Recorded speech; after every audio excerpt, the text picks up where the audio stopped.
The sea around Guadalcanal shimmered with the deceptive calm of paradise. From above, it was a jewel, an emerald island wrapped in the blue silk of the South Pacific, the kind of place that could trick even the weary into forgetting there was a war. But beneath the palms and the heat-heavy clouds, an empire's ambition and a world's destiny were converging. It was 1942, and the Pacific had become Japan's ocean. From the burning ruins of Pearl Harbor to the fall of Singapore and the humiliation of the Philippines, the rising sun had swept across the map unchecked.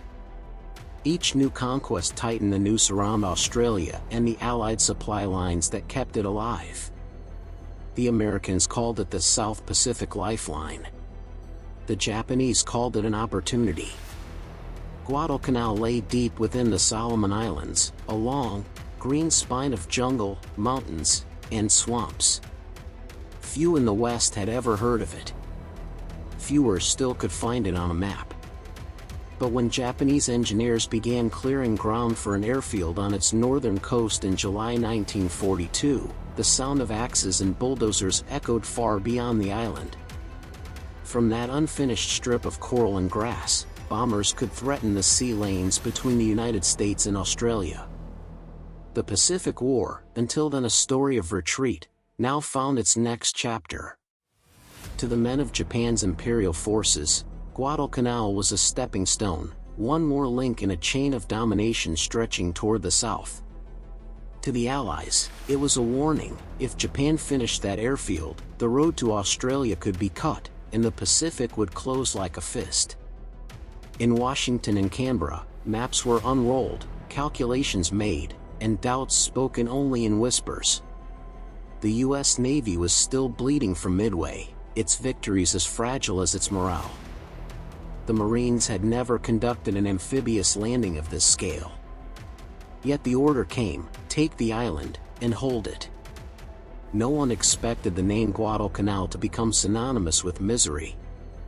No one imagined that the green hills and black sands would drink the blood of 30,000 men. It was supposed to be a swift strike, a demonstration that America could still fight back. Instead, it would become a crucible: 6 months of mud, hunger, terror, and endurance that would forge the spirit of the Pacific War. As the invasion plans formed aboard carriers steaming south from Fiji, sailors leaned over railings and studied the horizon, wondering what waited for them. Intelligence was thin. An island covered in jungle, one officer said, and crawling with Japanese. Another laughed nervously: if it's that small, we'll be home by Christmas. None of them were right. On the island itself, the Japanese toiled under the relentless sun, carving the beginnings of an airfield out of the kunai grass. Engineers from the Imperial Navy sweated in silence, unaware that their work had already sealed Guadalcanal's fate. The airstrip they built to Project Power would soon become the prize that both sides would bleed for: Henderson Field. In the humid evenings, the sky turned a violent red as the sun sank behind the ridges, painting the sea with fire. Villagers along the coast watched the strange machines arriving: trucks, fuel drums, crates of equipment, and felt the unease that always precedes storms. They did not know it yet, but their island, quiet and forgotten, was about to become the center of the world's attention. By the first week of August 1942, the Allied fleet gathered beyond the horizon: carriers, transports, destroyers, an armada unlike any ever seen in the Pacific. Aboard them, U.S. Marines of the 1st Division waited in the dark, cleaning rifles and reading letters that smelled faintly of home.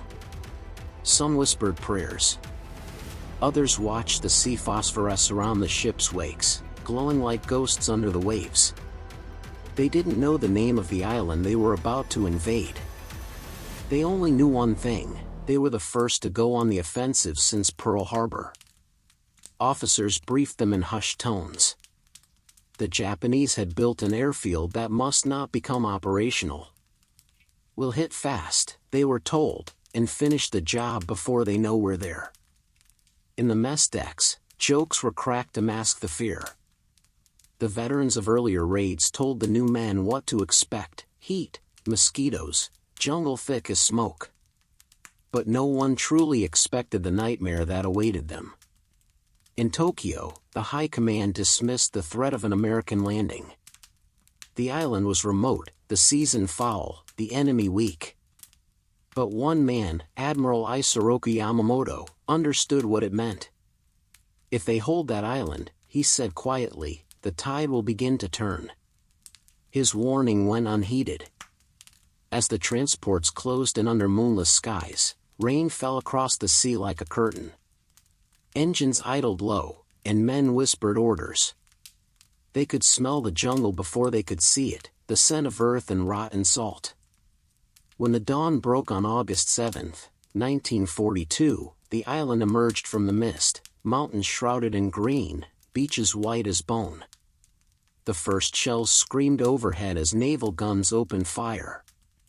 Palms burst apart, smoke curling skyward.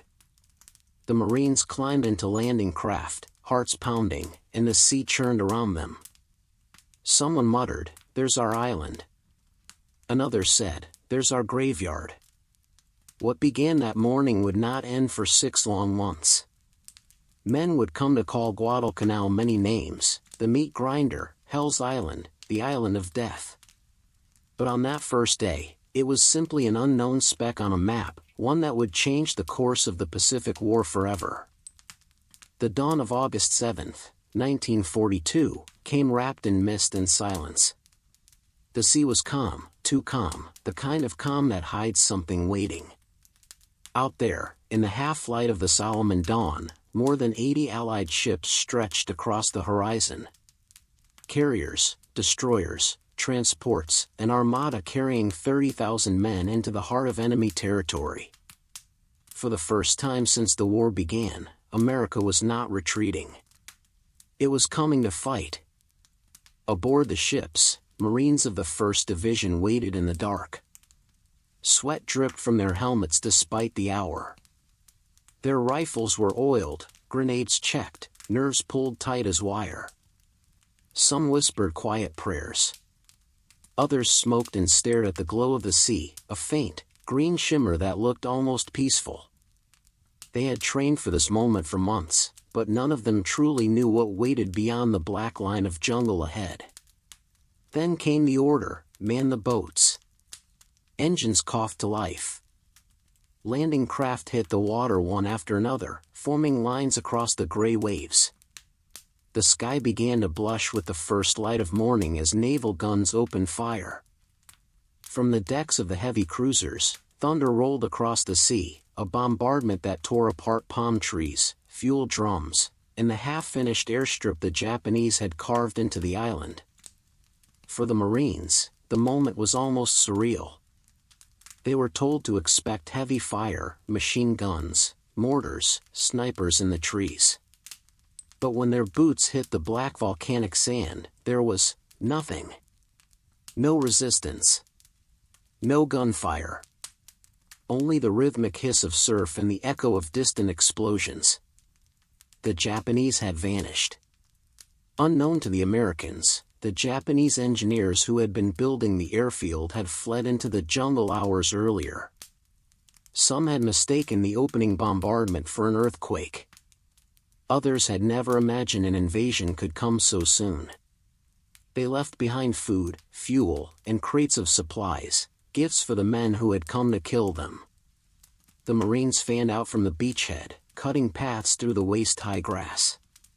The heat rose quickly, thick and merciless. Within hours, sweat mixed with the grime of volcanic ash and gun oil. They moved inland cautiously, rifles ready, eyes scanning the treeline for the enemy that never appeared. By noon, the flag of the United States flew above Guadalcanal. It should have felt like victory. Instead, it felt like the start of something no one could yet name.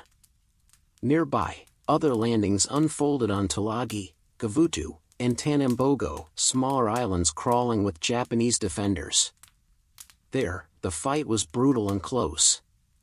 Grenades rolled through bunkers. Flamethrowers roared into caves. The smell of burnt oil and flesh hung over the water. On Guadalcanal, however, it was different, eerie quiet, as if the island itself was holding its breath. The Marines followed the dirt trail inland and reached the half-finished airfield by afternoon. They walked past abandoned bulldozers, torn blueprints, and rice still steaming in cooking pots. The Japanese had left in such haste that their meals were still warm. The Americans renamed the field Henderson Field, after Major Lofton Henderson, a Marine pilot killed at Midway. Standing on that stretch of raw earth, the men felt a surge of pride. For the first time since the bombs fell on Pearl Harbor, they were the ones advancing. They didn't know it yet, but they had just claimed the single most important piece of ground in the Pacific. As the sun dipped toward the horizon, the jungle came alive with sounds, insects, birds, and something else deeper, more unsettling. Scouts reported movement beyond the perimeter. Shadows flickered in the trees. The Japanese were not gone, they were watching. That night, as rain began to fall, the Marines dug in along the airfield's edge. They had little food, no tents, and no idea when more supplies would arrive. Around them, the jungle whispered with unseen voices. Some men joked to keep their fear buried. Hell, this isn't so bad. Beats sitting in a barracks. Others stared into the darkness, clutching their rifles, waiting for a sound that would confirm what they already knew. The invasion had worked, far more easily than anyone dared hope.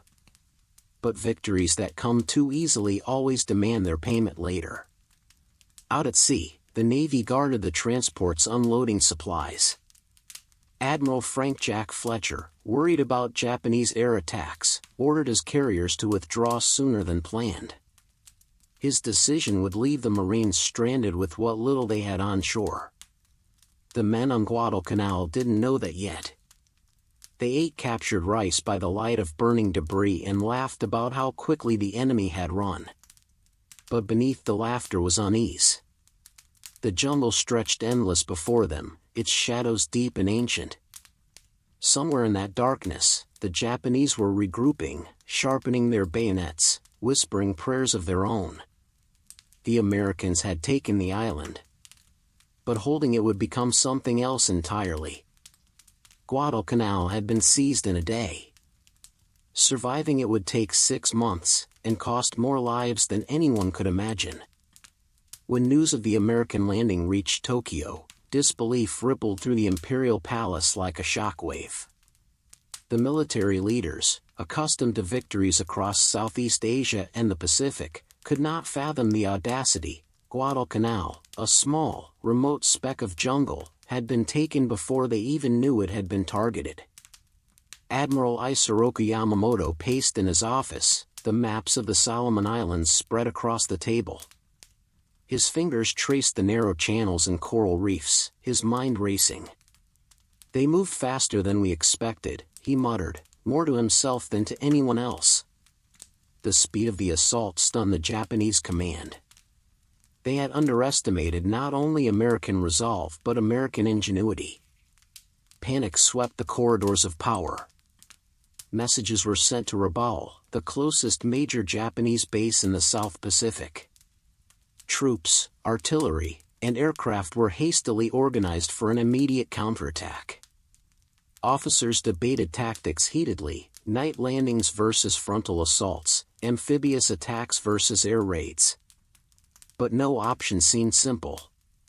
Japanese pride demanded vengeance. Guadalcanal was no ordinary objective, it was symbolic. Losing it was a stain on the honor of the Imperial Navy and Army. Orders flew down the chain of command: the airfield at Henderson Field must be destroyed, the Marines expelled, and the U.S. fleet taught a lesson that would echo across the Pacific. Reinforcements sailed immediately from Rabaul, in waves of destroyers and troop transports, risking the American naval blockade and the unpredictable currents of the Solomon Sea. Each ship carried soldiers ready to die for their homeland, fully aware that failure would be catastrophic. The race had begun, a contest not only for the jungle-soaked beaches of Guadalcanal, but for control of the skies above and the waters around it.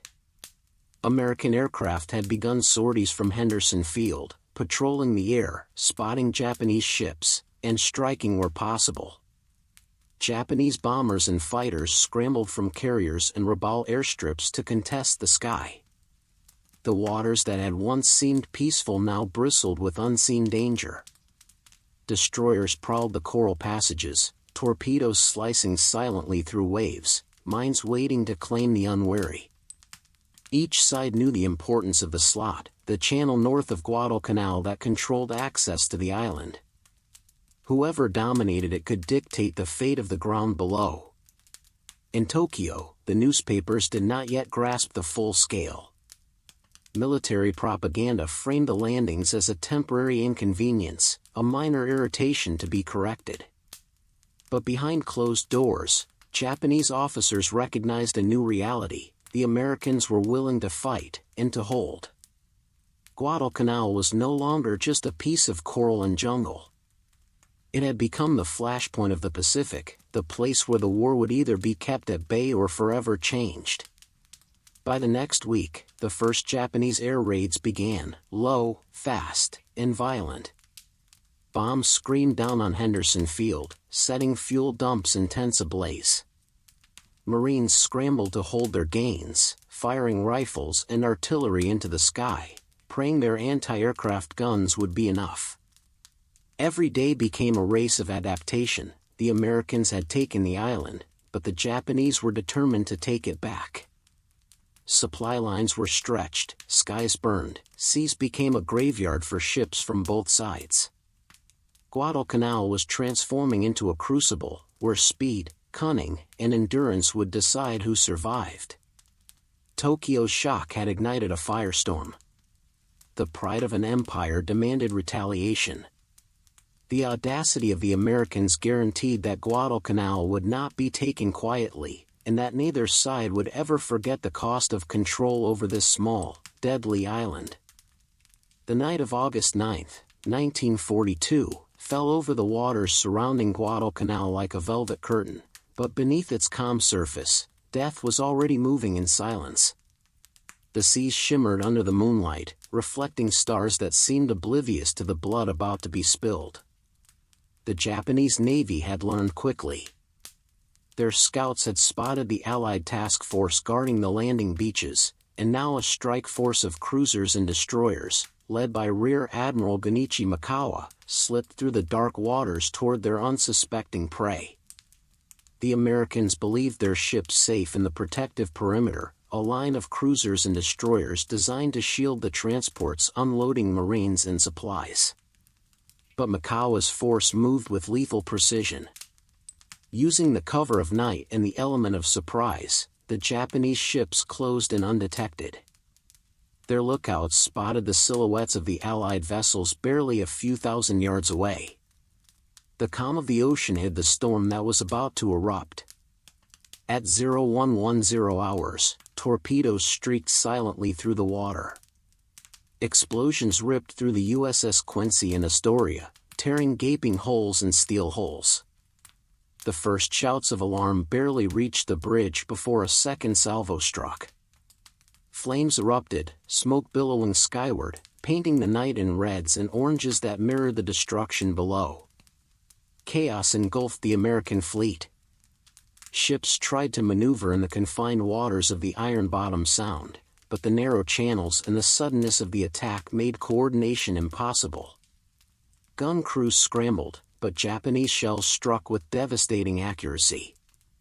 Within minutes, 4 Allied cruisers, Astoria, Quincy, Vincennes, and Canberra, were lost, either sinking beneath the waves or burning out of control. Hundreds of sailors perished instantly, swallowed by fire, water, and steel. In the transports behind them, Marines heard the distant roar and flashes of fire. They knew only fragments, explosions, frantic commands, and the eerie, unnatural silence of the torpedoes slicing through the night. The realization was horrifying: the sea itself had turned red, and the protective shield that had promised safety had failed. the remaining U.S. Navy vessels were forced into a painful withdrawal. Admiral Ralph Christie and the surviving commanders ordered ships to regroup, abandoning the waters to the Japanese advance. Their withdrawal left the Marines stranded with only the supplies and reinforcements they could unload in daylight. For the men on Guadalcanal, the cost of underestimating the enemy became painfully clear. What had seemed like a remote, manageable threat had turned into a nightmare. The Japanese had demonstrated not only tactical brilliance but the willingness to strike decisively and without mercy. That night, the jungle of Guadalcanal seemed darker, heavier, as if mourning alongside the lost sailors. Henderson Field lay in Allied hands, yes, but its defenders understood that every inch of territory came at a price measured in blood. The Japanese were still out there, waiting in the shadows, determined to reclaim what they had lost. The Battle of Savo Island was brief but catastrophic, a reminder that in war, surprise and preparation can outweigh numbers and confidence. For the Allies, the loss of 4 cruisers in mere minutes was more than a tactical defeat, it was a warning. Guadalcanal would not be taken easily, and victory would demand every ounce of courage, endurance, and ingenuity the Americans could muster. The sea had turned red that night, and the Marines and sailors who survived would carry that crimson memory for the rest of the campaign, a haunting omen that the 6 months of hell had only just begun. By mid-August 1942, the U.S. Marines on Guadalcanal understood the cruel truth of their position: they were alone. Henderson Field, the airstrip they had fought so desperately to capture, lay at the center of their tenuous hold on the island. Surrounding it, dense jungle rose like a wall, hiding not only the enemy but also the unforgiving grip of nature itself. Supplies were limited. The Americans had brought what they could on the initial landings, but the Japanese still controlled the surrounding waters at night. Tokyo Express destroyers slipped through under cover of darkness, delivering reinforcements to the enemy while Allied convoys risked torpedoes and ambush.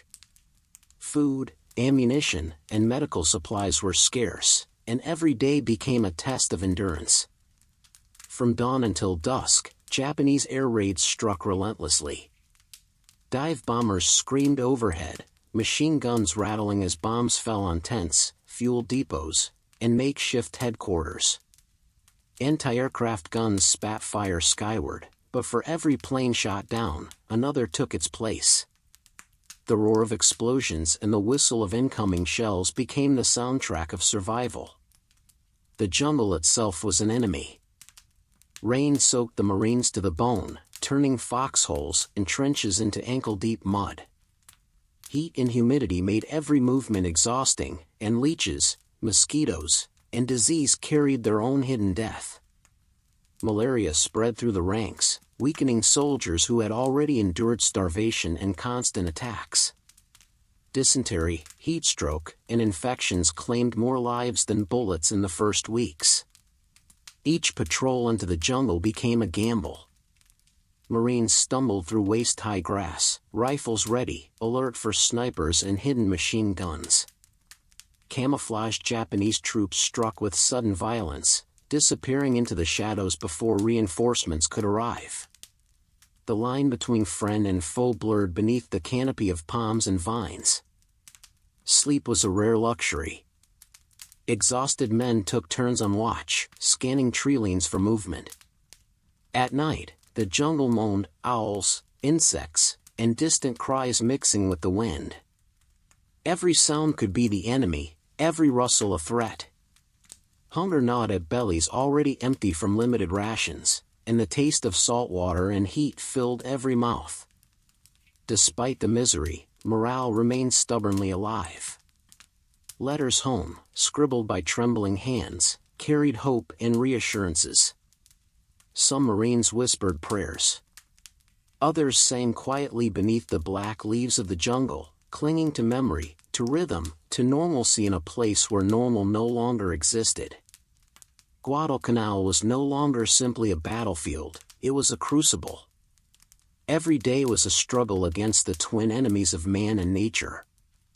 The Marines learned quickly that bullets and bombs were not the only things that could kill. Disease, exhaustion, and starvation were equally lethal. Each man carried the weight of his comrade's survival, knowing that their hold on the island depended on their persistence. As weeks stretched into months, the men around Henderson Field adapted. They built makeshift shelters, dug deeper trenches, and rationed food and water with painstaking care. Patrols became smarter, defensive positions more cunning, and every small victory, a supply cache captured, an enemy patrol repelled, was celebrated quietly in the stillness between attacks. For the Marines, isolation forged a new kind of camaraderie.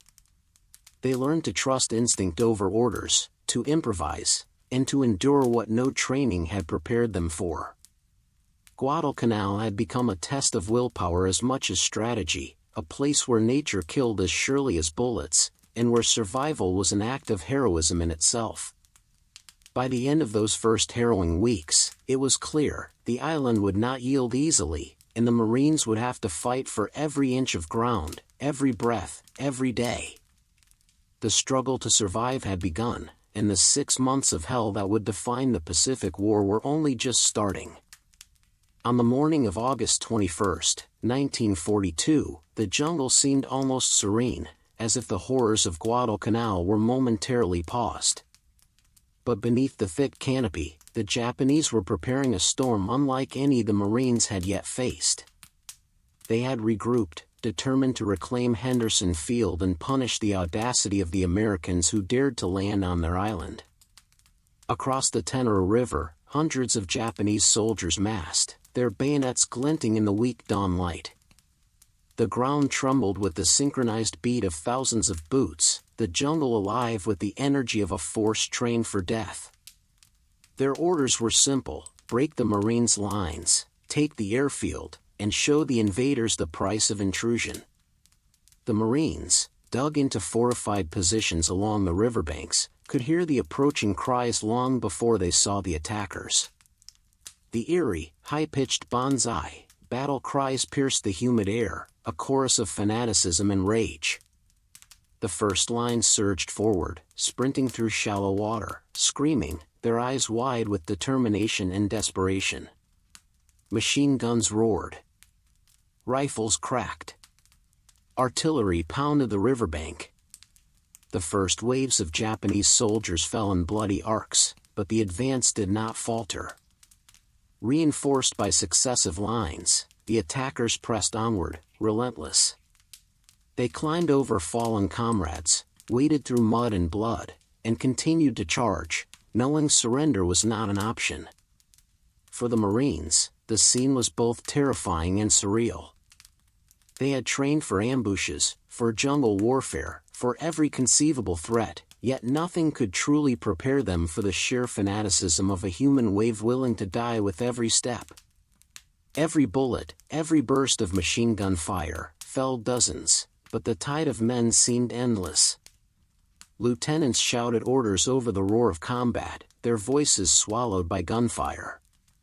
Corpsmen ran between foxholes, dragging the wounded to cover, while medics worked frantically under the shadow of enemy rifles. Smoke from burning vegetation and spent gunpowder hung in the air, stinging eyes and throats alike. By mid-morning, the Tenero River was a scene of chaos and slaughter. The once clear waters were dark with blood, and the banks were littered with fallen soldiers from both sides. Yet the Marines held. Despite fatigue, heat, and the overwhelming numbers of the enemy, the lines did not break. Every position was defended to the last man, and every attempt to cross the river was repelled with lethal efficiency. The battle lasted hours. Japanese commanders sent wave after wave, hoping the sheer intensity of their charges would overwhelm the Americans. But the Marines' discipline, firepower, and unyielding resolve proved stronger than fanaticism alone. By the afternoon, the assault had been decisively repelled. For the Marines, the first banzai attack was a revelation. They had faced the disciplined, fanatical fury of the Japanese soldier and seen the limits of human endurance and loyalty. It was a lesson in brutality and determination, a clear warning that Guadalcanal would demand every ounce of courage and strength, and that survival would require not just skill, but sheer will. When the smoke cleared and the cries faded into the humid jungle, the Marines surveyed the riverbanks. Hundreds of bodies lay strewn across the Tenaru, a testament to the ferocity of the attack. Yet Henderson Field remained secure, held by men who had stared into the face of relentless death and refused to blink. The island had spoken its first warning, and the Americans understood. Guadalcanal would not surrender quietly. The war for the Pacific had only begun, and the price of victory would be measured in blood, sweat, and endless nights of fire. As the sun rose over Henderson Field, the heat of the tropical morning settled over Guadalcanal like a heavy, humid blanket. But above the coral and jungle, a different kind of battle raged, one that would determine the fate of the Marines clinging to the island below. From the makeshift airstrip, a ragged but determined group of U.S. pilots scrambled to their planes. They were the fledgling defenders of Guadalcanal, soon to be immortalized as the Cactus Air Force. The name came from the island's code designation, Cactus, but it would come to signify something more: resilience, courage, and the thin line between life and death. The airfield was rudimentary: tents for operations, sandbags for cover, and a runway carved from the jungle's stubborn undergrowth. Mechanics worked feverishly to keep aircraft operational under relentless humidity, sand, and the constant threat of Japanese bombardment. Every engine checked, every bomb and fuel line secured, these planes were more than machines, they were lifelines. Daily, Japanese bombers and fighters approached from the north and east, carrying orders to destroy Henderson Field and wipe out the American presence. Their raids came without warning, slicing through the blue sky with screaming engines and death-laden bombs. Anti-aircraft crews fired relentlessly, and Marines below ducked into foxholes, praying the planes above would be intercepted before unleashing chaos on their positions. Into this chaos, the Cactus Air Force launched. Army pilots in P-400s, Navy Wildcats, and Marine F-4F fighters rose into the skies together, a patchwork squadron united by a singular purpose: defend the field at all costs.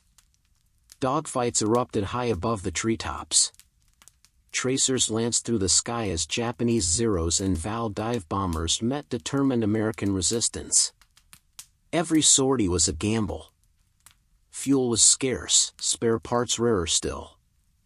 Mechanics improvised, patching bullet holes and replacing engines with whatever parts were at hand.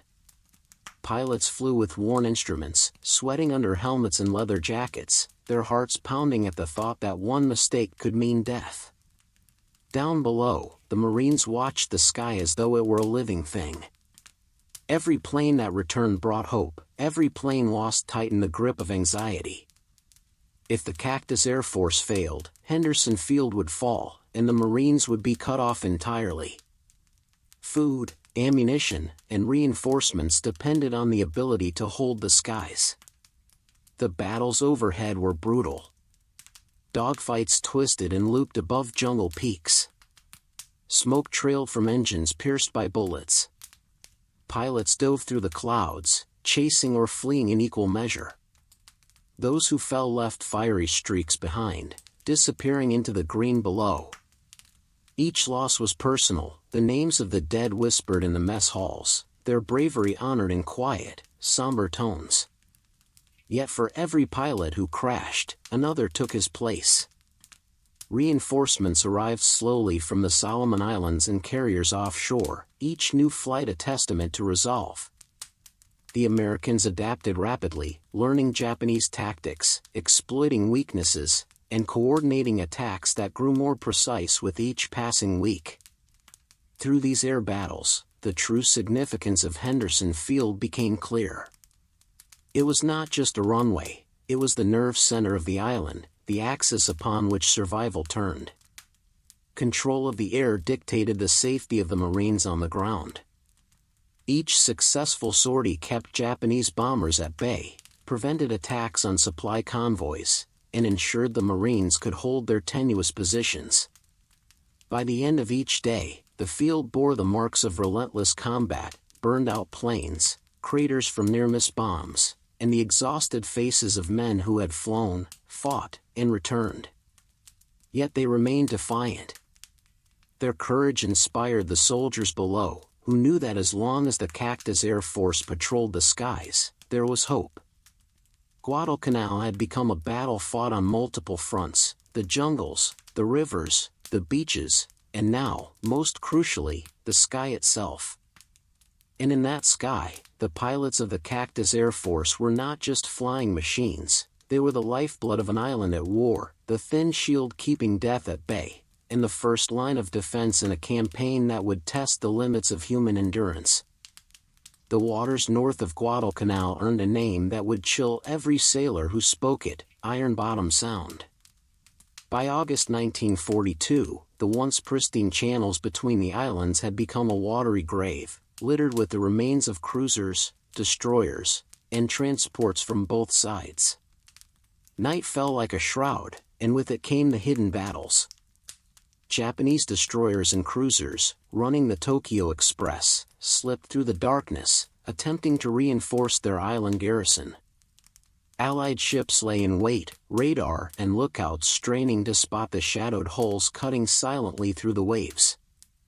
The calm surface of the sea betrayed nothing. Beneath it, torpedoes sliced unseen, and every encounter could end in catastrophe.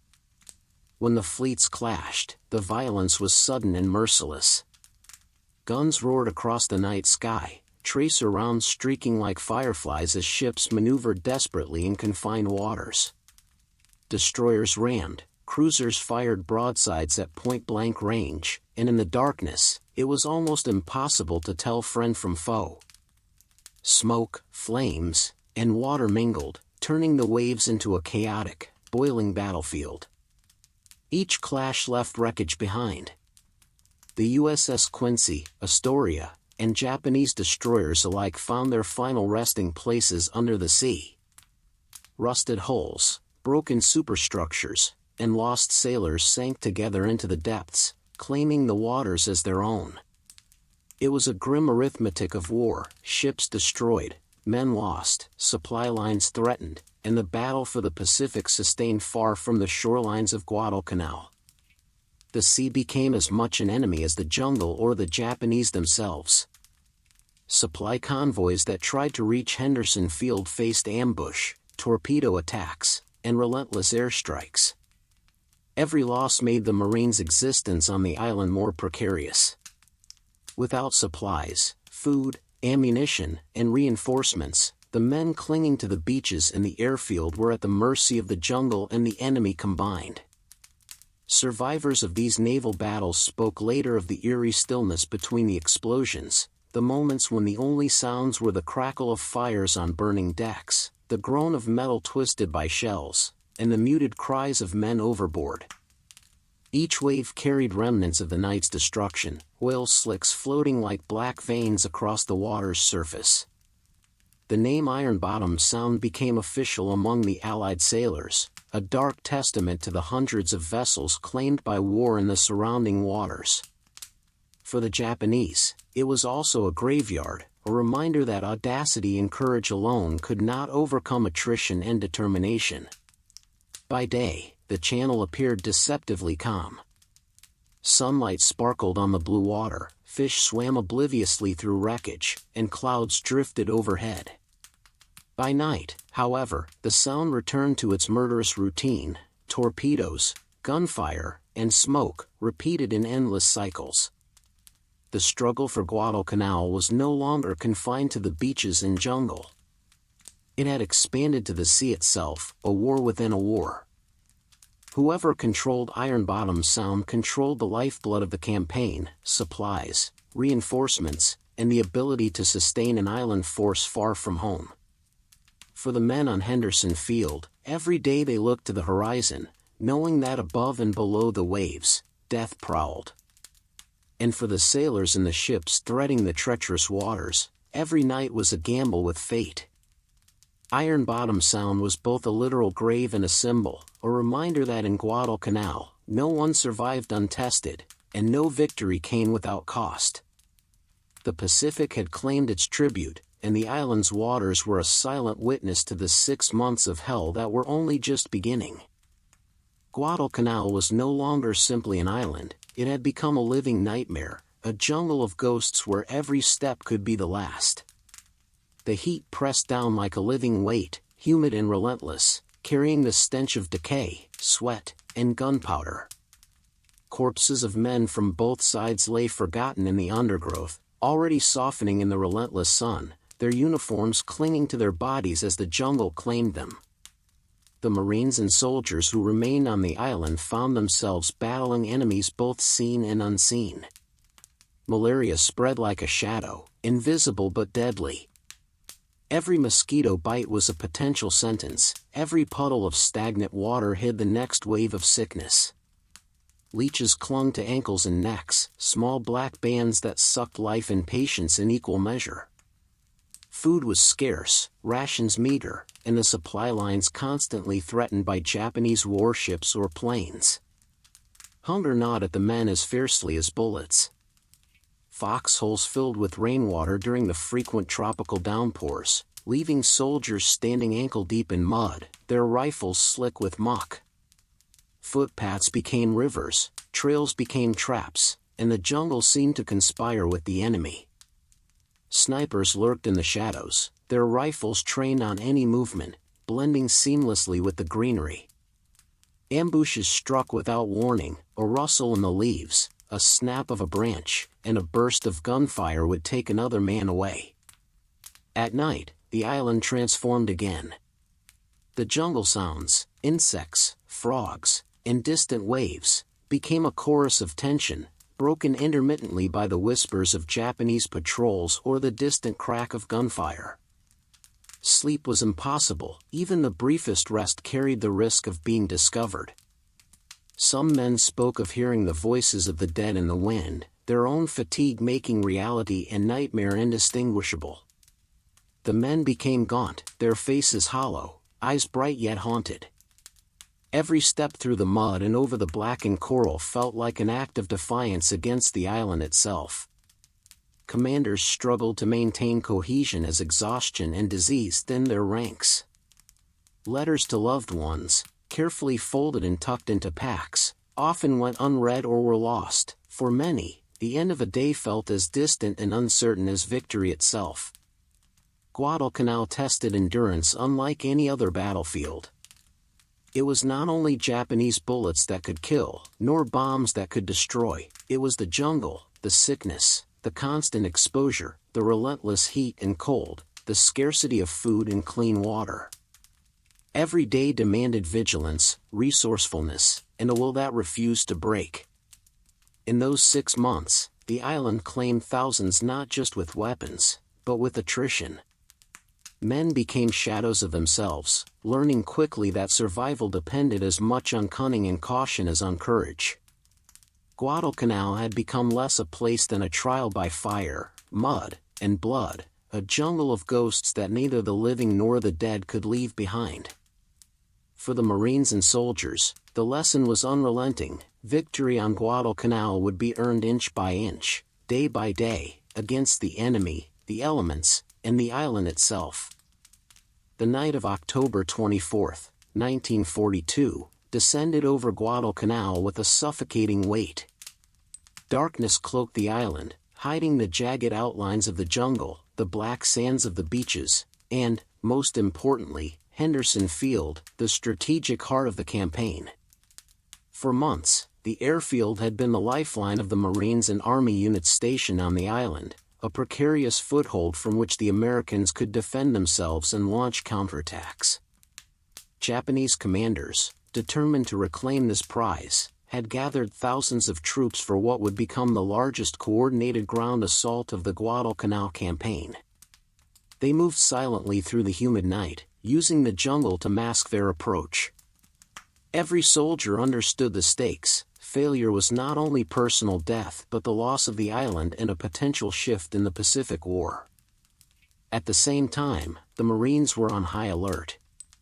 Patrols had detected unusual movement in the underbrush, and machine gun nests and sniper positions were reinforced. Engineers and infantry laid barbed wire and prepared sandbagged positions, knowing that the night would bring an enemy unlike any before, one trained to die for every foot of ground. As the Japanese advanced, the first volleys of fire tore through the dark. Rifles cracked, machine guns stuttered, and grenades hissed into foxholes.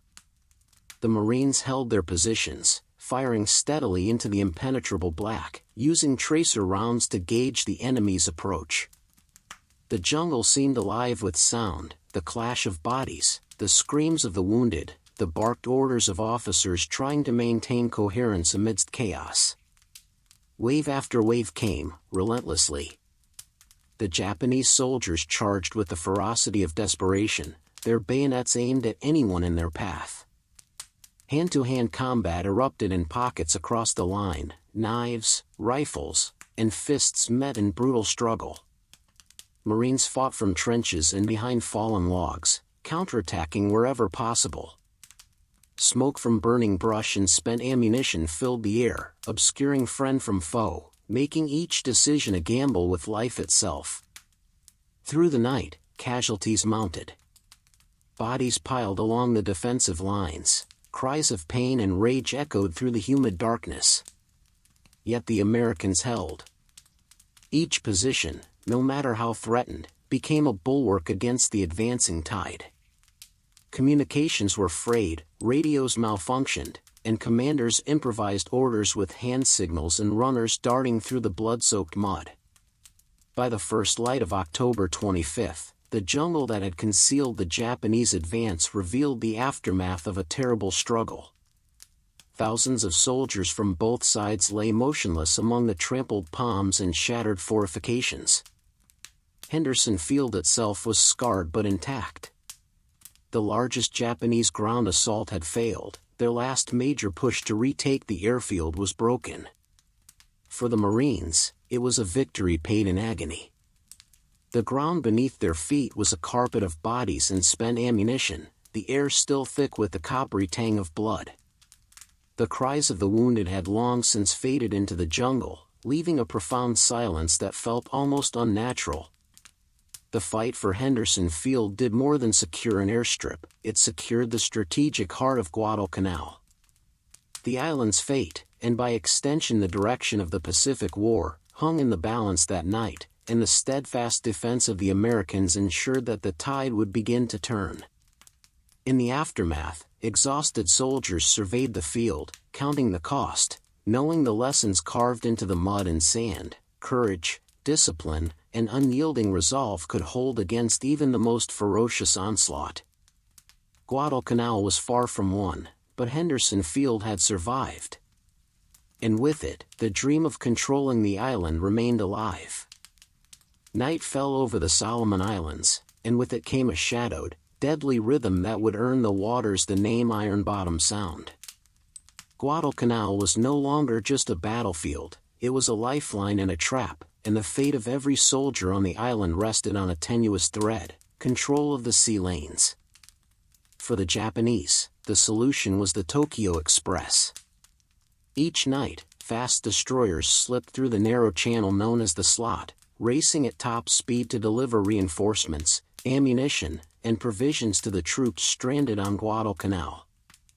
The mission was daring, the vessels hugged the shoreline, avoided Allied patrols, and relied on darkness to mask their movements. Speed was their ally, surprise, their shield. Despite their ingenuity, the Tokyo Express could never fully supply the island. Each run delivered only a fraction of what was needed, a few hundred men at a time, minimal ammunition, and meager food. Yet each voyage mattered, every reinforcer could tip the balance during the next Japanese attack, and every crate of supplies meant Marines on the island survived another day. The Americans quickly understood the stakes. Radar-equipped cruisers and destroyers patrolled the Slot, searching for the flash of torpedo tubes or the silhouettes of fast-moving Japanese ships. Night after night, deadly duels unfolded under moonless skies. Explosions echoed across the water as torpedoes streaked through darkness, and searchlights carved fleeting paths across the black waves. Ships danced a dangerous ballet, dodging enemy fire while trying to intercept the Japanese lifeline. Sometimes, the Americans succeeded. A Japanese destroyer would explode in a shower of fire and debris, leaving men screaming in the water. Sometimes, the Tokyo Express slipped through unscathed, delivering reinforcements that would soon charge into Henderson Field or patrol the surrounding jungle. Each successful run renewed Japanese hope, each failure drained it. The men on the island below watched anxiously. Marines listening to the distant gunfire knew that their survival, their ability to hold Henderson Field, depended not only on their courage but on the men who prowled the sea under cover of night. Every enemy ship that got through meant more attackers, more shells raining from jungle ridges, more danger waiting in the shadows. The Tokyo Express became a symbol of ingenuity, daring, and desperation. It highlighted Japan's determination to hold Guadalcanal at any cost, but it also underscored their vulnerability. For every destroyer that slipped past the Allies, countless others were lost to torpedoes, gunfire, or the treacherous waters themselves. Each run was a gamble. Sometimes it paid off, sometimes it cost lives unnecessarily. The control of the night became a war within the war. The Japanese relied on darkness to hide their movements, the Americans relied on technology, coordination, and sheer nerve to stop them. For the Marines on shore, it was a constant tension, the knowledge that the sea above them, invisible in the blackness, carried life and death alike. By the end of August, the pattern was clear. The Tokyo Express kept the fight alive, prolonging the battle, and reminding everyone on Guadalcanal that control of land, sea, and air was inseparable. The island's fate was no longer just a matter of infantry and artillery, it depended on the night, the waves, and the courage of men who dared to race through darkness to keep hope alive. The Tokyo Express ran relentlessly, a shadow of Japanese resolve streaking through the black waters, proving that in Guadalcanal, survival was measured not only by bravery on land but by mastery of the treacherous, unforgiving sea at night.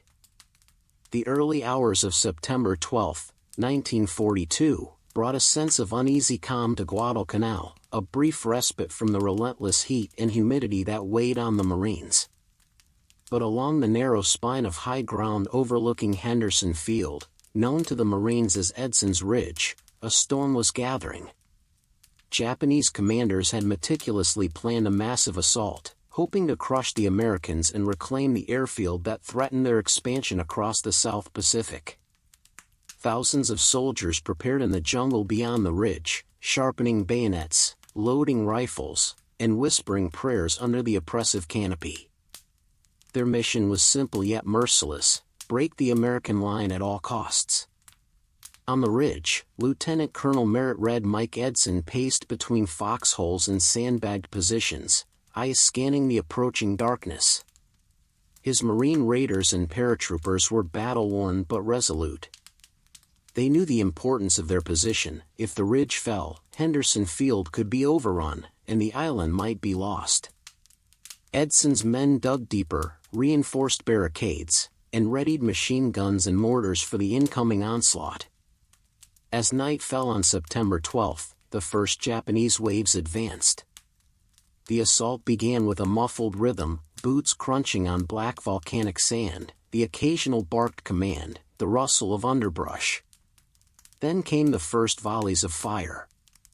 Machine guns erupted from the ridge, cutting down the charging troops in brutal arcs. Mortars rained upon the jungle, and rifles cracked in staccato bursts, tearing through the advancing columns. For hours, wave after wave surged forward. The Japanese fought with unwavering discipline and fanaticism, throwing themselves against the entrenched Americans despite the slaughter. Marines held their ground with a combination of firepower, discipline, and sheer grit. Hand grenades, bayonets, and machine gun fire transformed the ridge into a funnel of death. Every foot of ground was contested, every inch soaked with blood. The jungle itself became an accomplice to the Marines' defense. Thick foliage slowed the enemy, forcing them into choke points where concentrated fire could wreak maximum havoc. Nighttime humidity clung to every body, and the oppressive air made every breath a labor. Exhaustion gnawed at the men, yet morale held firm. Surrender was not an option. By the following day, the ridge was a scene of unimaginable carnage. Fallen Japanese soldiers littered the ground, their waves of attack broken but relentless. The Marines had lost men too, their casualties mounting under the tropical sun and the stress of unending vigilance. But Edson's leadership and the discipline of his troops prevented the line from collapsing. Every defense, every counterattack, reinforced the resolve that Guadalcanal would not be surrendered easily. On September 14th, as the Japanese finally withdrew, the Marines surveyed the ridge. The ground was a tapestry of human cost, discarded rifles, helmets, blood-soaked sand, and the silent forms of those who had given their lives. It was victory, but at a terrible price. Edson's Ridge, later immortalized as Bloody Ridge, became a symbol of the island's brutal reality: valor bought in blood, endurance forged in fire, and the unyielding courage of men facing an enemy who would fight to the last breath. Guadalcanal was no longer just a strategic objective, it had become the proving ground for the Marines' spirit, a place where heroism was measured not in glory, but in survival and sacrifice. The night of October 11, 1942, was alive with menace. Guadalcanal's skies were thick with clouds, and the moonlight barely pierced the rolling black waves of Iron Bottom Sound. For months, the sea had been a graveyard, the silent resting place of ships and sailors from both sides. Tonight, it would roar again with fire, smoke, and the metallic taste of battle. The Japanese convoy, carrying troops and supplies to reinforce Guadalcanal, moved cautiously through the slot. Destroyers led the column, followed by cruisers and transports, all hugging the coast to avoid Allied reconnaissance. They believed they were unseen, that the Americans were still learning the lessons of night combat in these treacherous waters. But the U.S. Navy had prepared. A task force of cruisers, guided by radar and intelligence, lay in ambush near Cape Esperance. Officers whispered final instructions in dimly lit compartments, while sailors loaded shells and checked torpedoes. Every man knew the stakes: a successful interception could cripple Japanese reinforcements and tip the balance on Guadalcanal. At 2,300 hours, the first shots rang out. American guns cut across the black waters, tracer fire slicing the night like sparks from a forge. The Japanese were taken by surprise, their ships caught in a deadly crossfire, unable to maneuver effectively in the narrow channels. The sea, already treacherous, became a trap. Explosions erupted along the Japanese line as shells slammed into holes in decks. Fires broke out, licking the water with orange tongues of flame. Ships tilted, listing, as crews scrambled to contain the inferno. The transports carrying troops were forced to scatter, their precious cargoes lost or stranded on the hostile beaches of Guadalcanal. American cruisers pressed the attack, moving with a combination of boldness and precision that had rarely been seen in these waters. Radar allowed them to track enemy vessels in the dark, guiding torpedoes and gunfire with deadly efficiency. For the first time, the U.S. Navy was not reacting, it was controlling the night. The Japanese fought back desperately, their gunners spraying the water with flak and opening fire on the American vessels. Torpedoes streaked silently toward their targets, and the sea erupted in plumes of water where they struck. But the Americans held their advantage, their surprise and coordination overwhelming the attackers. By dawn on October 12, the outcome was clear. Several Japanese cruisers had been sunk or heavily damaged, supply convoys had been disrupted, and the morale of the Imperial Navy had taken a significant blow. Ships burned across the horizon, their flames reflected in the black waters, turning the night into a brief, fiery inferno. The battle demonstrated a crucial lesson: the Americans could now fight at night, could intercept convoys, and could challenge Japanese dominance in Iron Bottom Sound. Guadalcanal's defenders, watching from Henderson Field, understood that each Japanese ship destroyed or turned back meant more days of survival, more time to consolidate their tenuous hold on the island. Though the victory was small in comparison to the months of grinding combat, it was a turning point. For the first time, the Americans proved mastery over the dark waters that had claimed so many, establishing that Guadalcanal could not be resupplied without contest. As the last fires burned along the horizon, Marines on the island and sailors on patrol ships alike realized a bitter truth: the Pacific War would be fought not just in jungles or on beaches, but across the sea itself, where control of night, fire, and movement meant the difference between life and death. Iron Bottom Sound had become a battlefield in its own right, and the Americans had just begun to claim it. By late September 1942, Guadalcanal had revealed a new enemy beyond the Japanese: hunger itself. The initial adrenaline of the landings and early engagements had faded, leaving Marines and soldiers staring down a grueling reality. Supplies were few, rations dwindling, and every day brought the relentless reminder that survival depended on more than courage. The Americans scavenged what they could.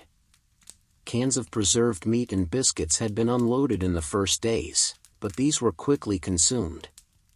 Marines hunted small birds, frogs, and even fish in shallow streams.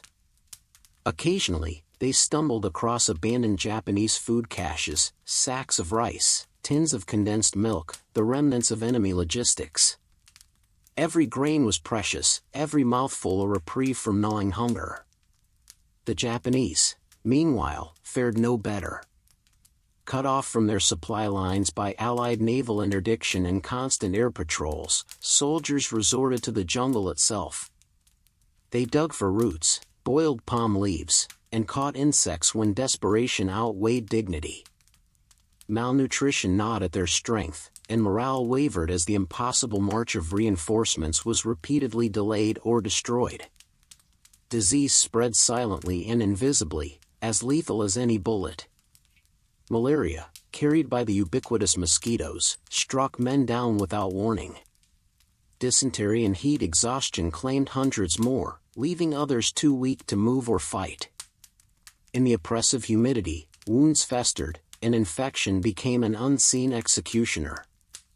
The jungle was no passive backdrop, it was a predator, swallowing men inch by inch. Foxholes filled with mud after heavy tropical rains, while streams overflowed and turned camp areas into quagmires. Soldiers slept sitting upright or under flimsy shelters, trying to conserve energy, their bodies slowly wasting away. The constant search for water became a mission of survival. Every ration, every drop of clean water, became a lifeline to cling to. Yet even amid this desperation, discipline remained.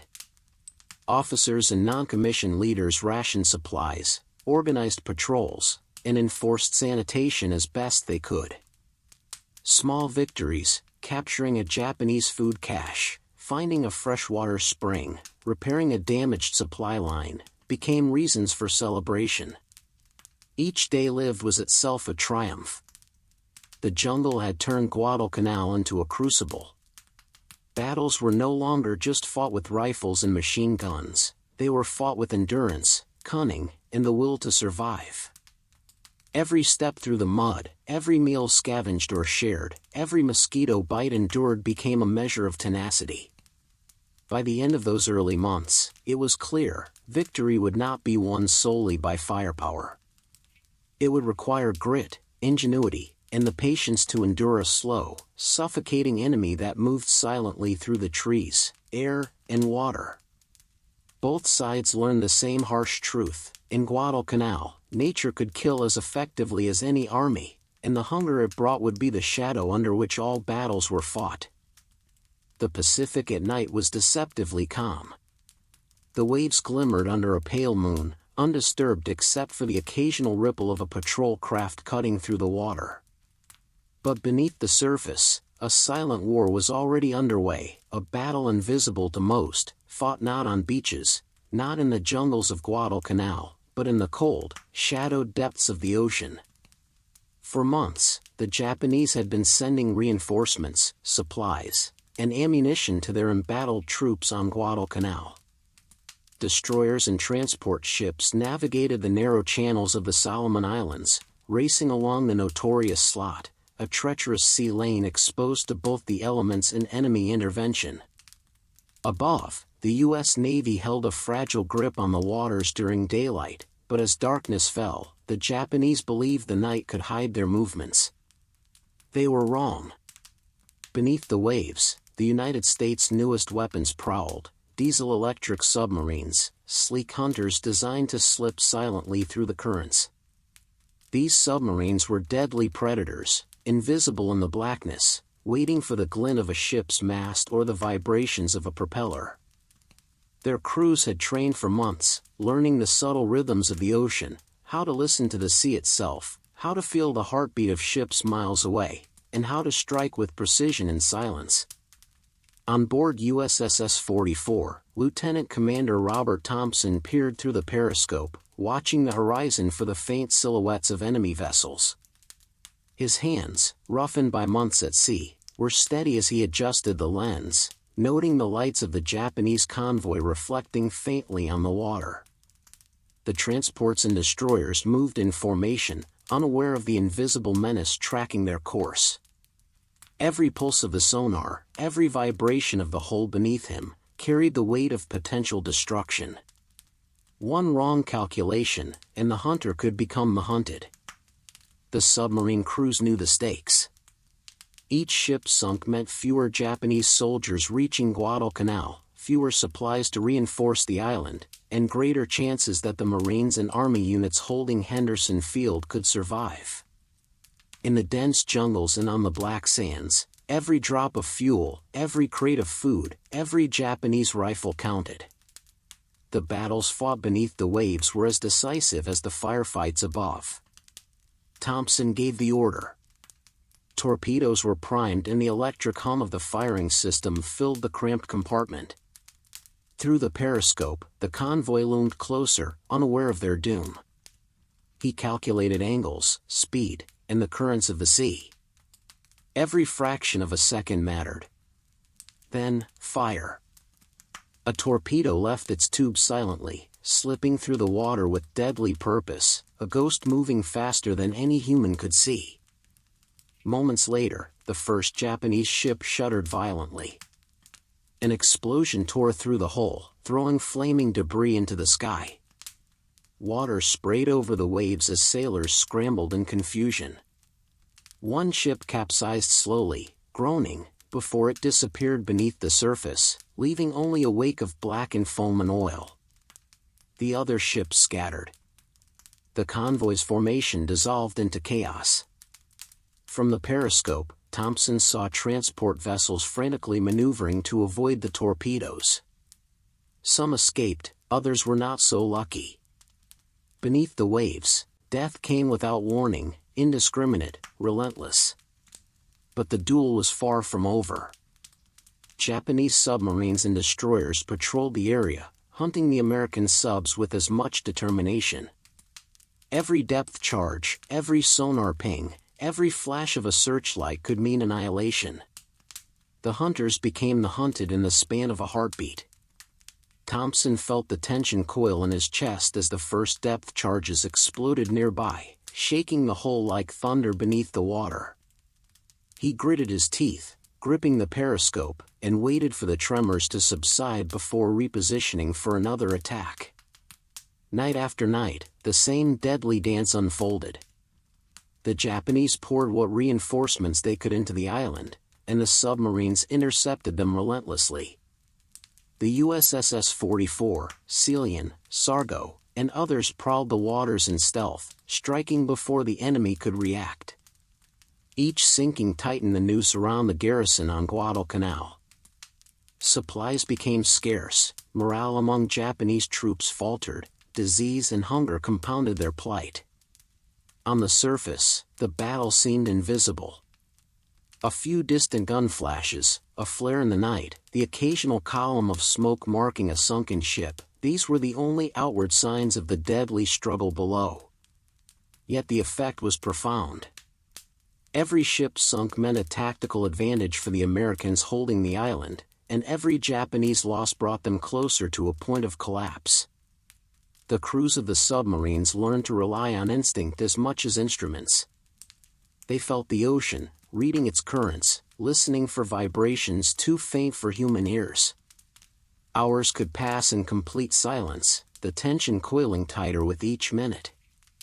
A single error, a wrong depth, a miscalculated turn, could end the life of the submarine and all aboard. The ocean was both ally and adversary, providing concealment and threat in equal measure.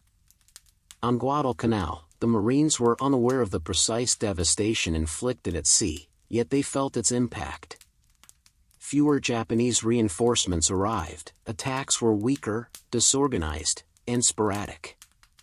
Henderson Field remained operational, and the Cactus Air Force continued to dominate the skies, largely because fewer Japanese bombers made it through. The submarines had become silent guardians of the island, striking unseen but decisively. Over the weeks, a grim rhythm established itself. Japanese ships sailed down the slot at night, always pursued by American submarines lurking beneath the waves. Explosions, sinking vessels, and the occasional retreat became part of the night's routine. For the men in the jungles, it was a lesson in patience and endurance. The war for Guadalcanal was not just fought on land or in the sky, it was also fought beneath the surface, where death moved like a shadow, silent, relentless, and absolute. By December, the effect was undeniable. Japanese troops were isolated, their supplies dwindling, and their ability to mount coordinated assaults severely limited. Guadalcanal was still contested, but the balance had shifted subtly.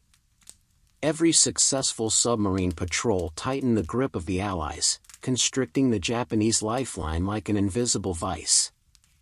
The duel in the deep continued for months, a war within a war.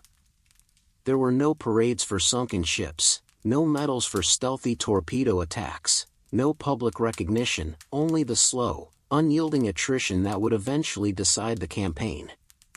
Yet for the men aboard the submarines, every strike was proof that even in silence, courage and precision could tip the scales. When Guadalcanal was finally secured in February 1943, much of the credit went to the Marines and the Cactus Air Force.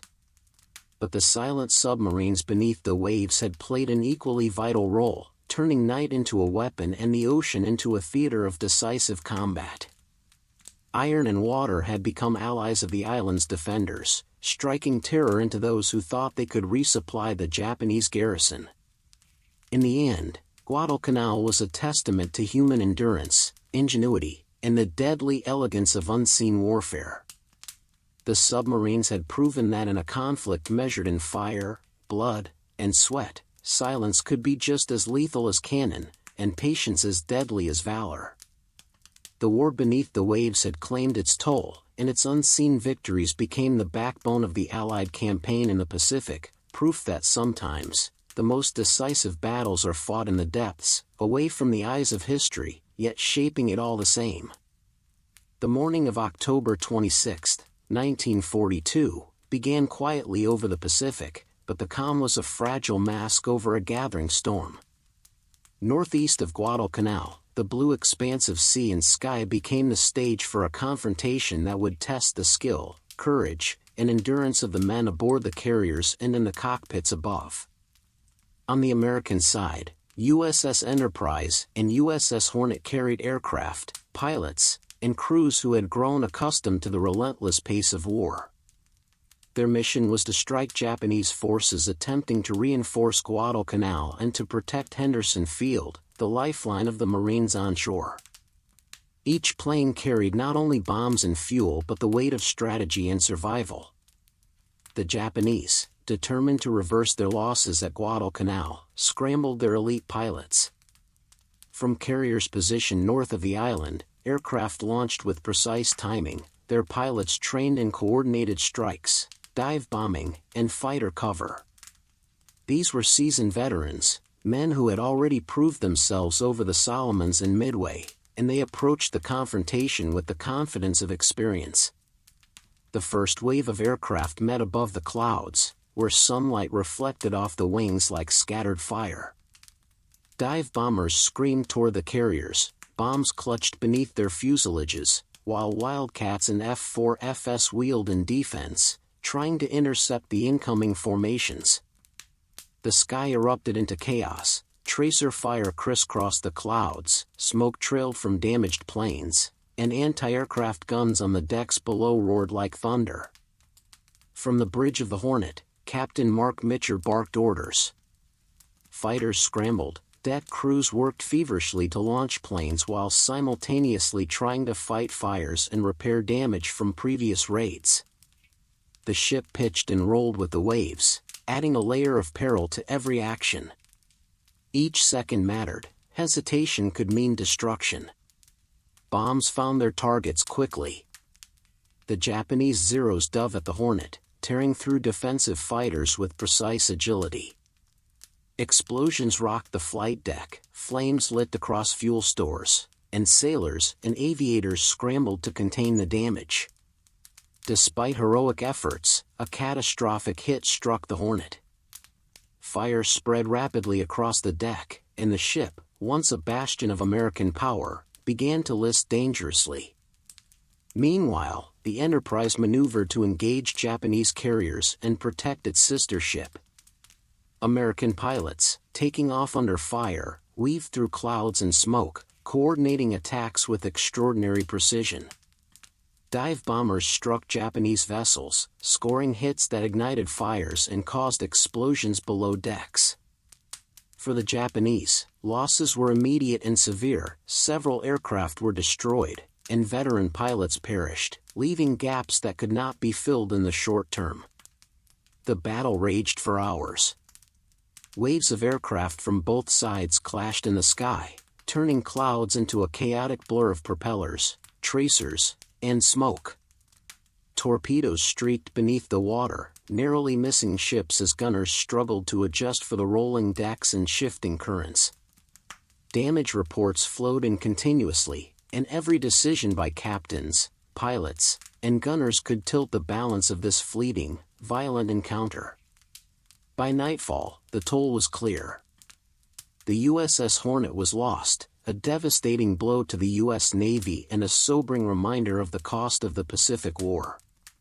But the Japanese, too, suffered irrecoverable losses. Veteran pilots, experienced in every nuance of Pacific combat, had been killed or grounded, and their carriers had been damaged enough to limit future operations. The price for both sides was high, but the Americans had proven resilience, coordination, and the ability to sustain offensive operations despite setbacks. For the Marines on Guadalcanal, the outcome was immediately tangible. Japanese air raids on Henderson Field slowed, fewer planes arrived, and those that did were less experienced, less coordinated. The supply lines from the sea remained contested but not broken. Every Japanese loss in the sky tightened the advantage for the Allies on the ground. The Battle of the Santa Cruz Islands was not decisive in the traditional sense. The Americans had lost a carrier, but strategically, it signaled a subtle yet important shift in the Pacific. Japanese resources were finite, their elite airmen irreplaceable, and the relentless pressure from American forces began to show results. The tide, once thought unstoppable, was beginning to turn. As the sun dipped below the horizon, smoke still rose from both fleets. Ships limped through the waters, sailors exhausted, pilots nursing broken planes back to carriers or crash landing in the sea. The Pacific sky, once tranquil and open, had become a canvas of fire, courage, and loss. In the end, Guadalcanal remained in American hands, and Henderson Field continued to operate.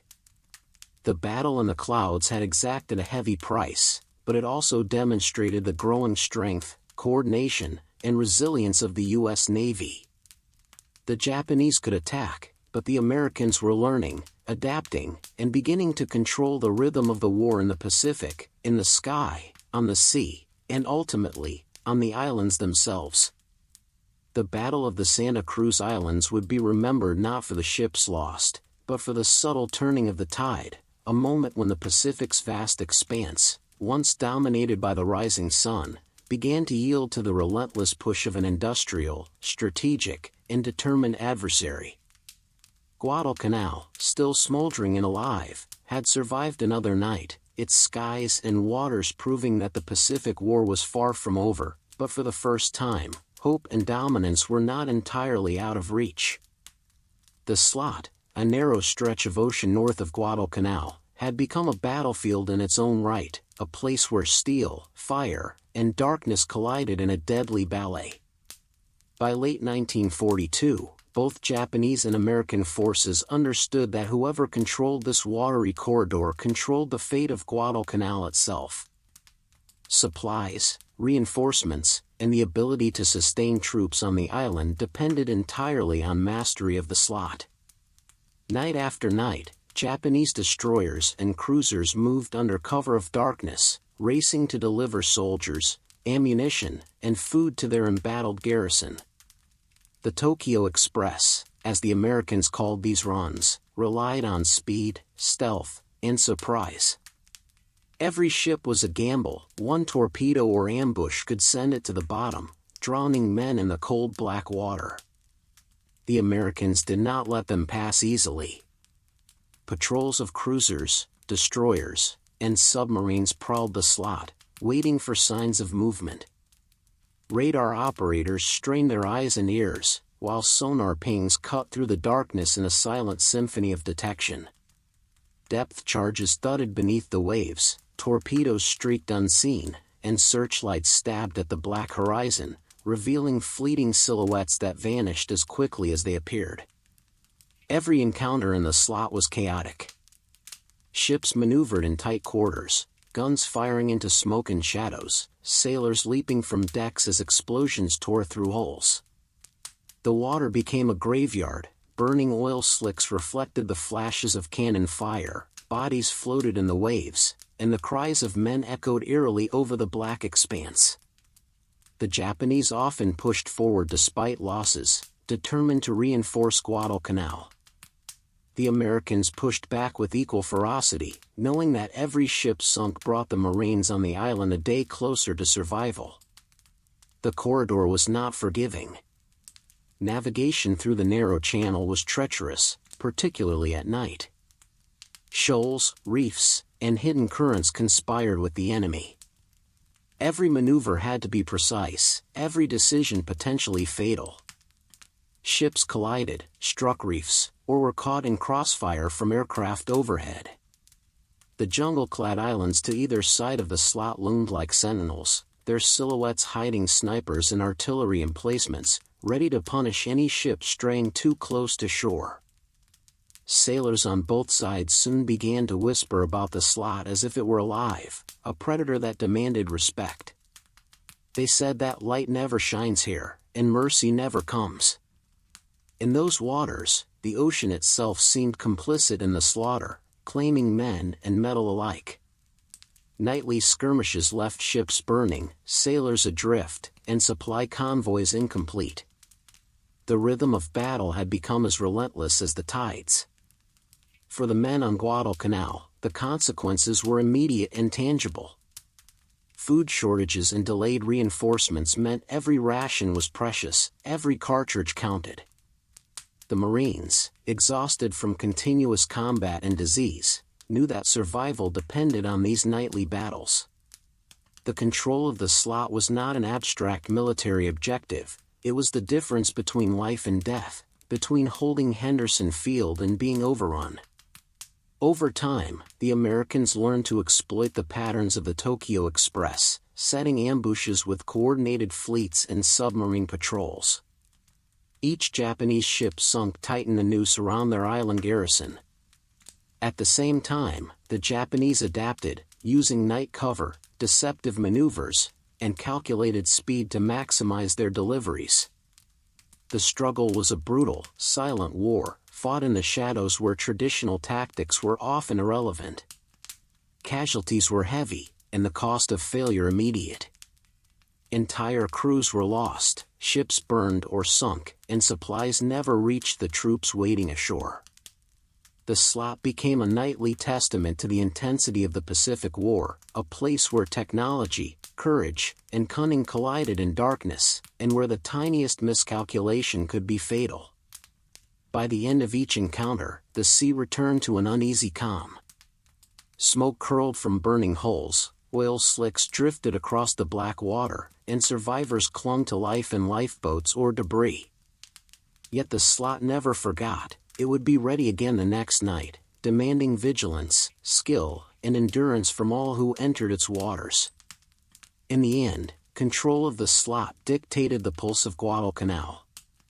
Every supply run that succeeded, every ambush that intercepted enemy ships, shaped the course of the campaign. The jungle, the sky, and the land might have been the stage, but it was the slot, narrow, dark, and merciless, that often decided who would live and who would die. Guadalcanal's battle was no longer confined to its beaches or its ridges. It extended into the water itself, a continuous, deadly struggle where night fell as an enemy, and only the brave, the skilled, and the persistent could hope to survive. The slot was unforgiving, and the war beneath its waves became as critical as any fight on the island, a duel in the deep that determined the outcome of a 6-month hell. The nights of November 12 to 15, 1942, were among the darkest and most violent the Pacific had ever witnessed. Guadalcanal, already soaked in blood and sweat, became the epicenter of a naval maelstrom that would decide the fate of the island and, by extension, the course of the Pacific War. The Japanese were determined. Having endured months of frustration, watching reinforcements intercepted and their troops pinned on the island, the Imperial Navy launched its largest operation yet to retake Guadalcanal.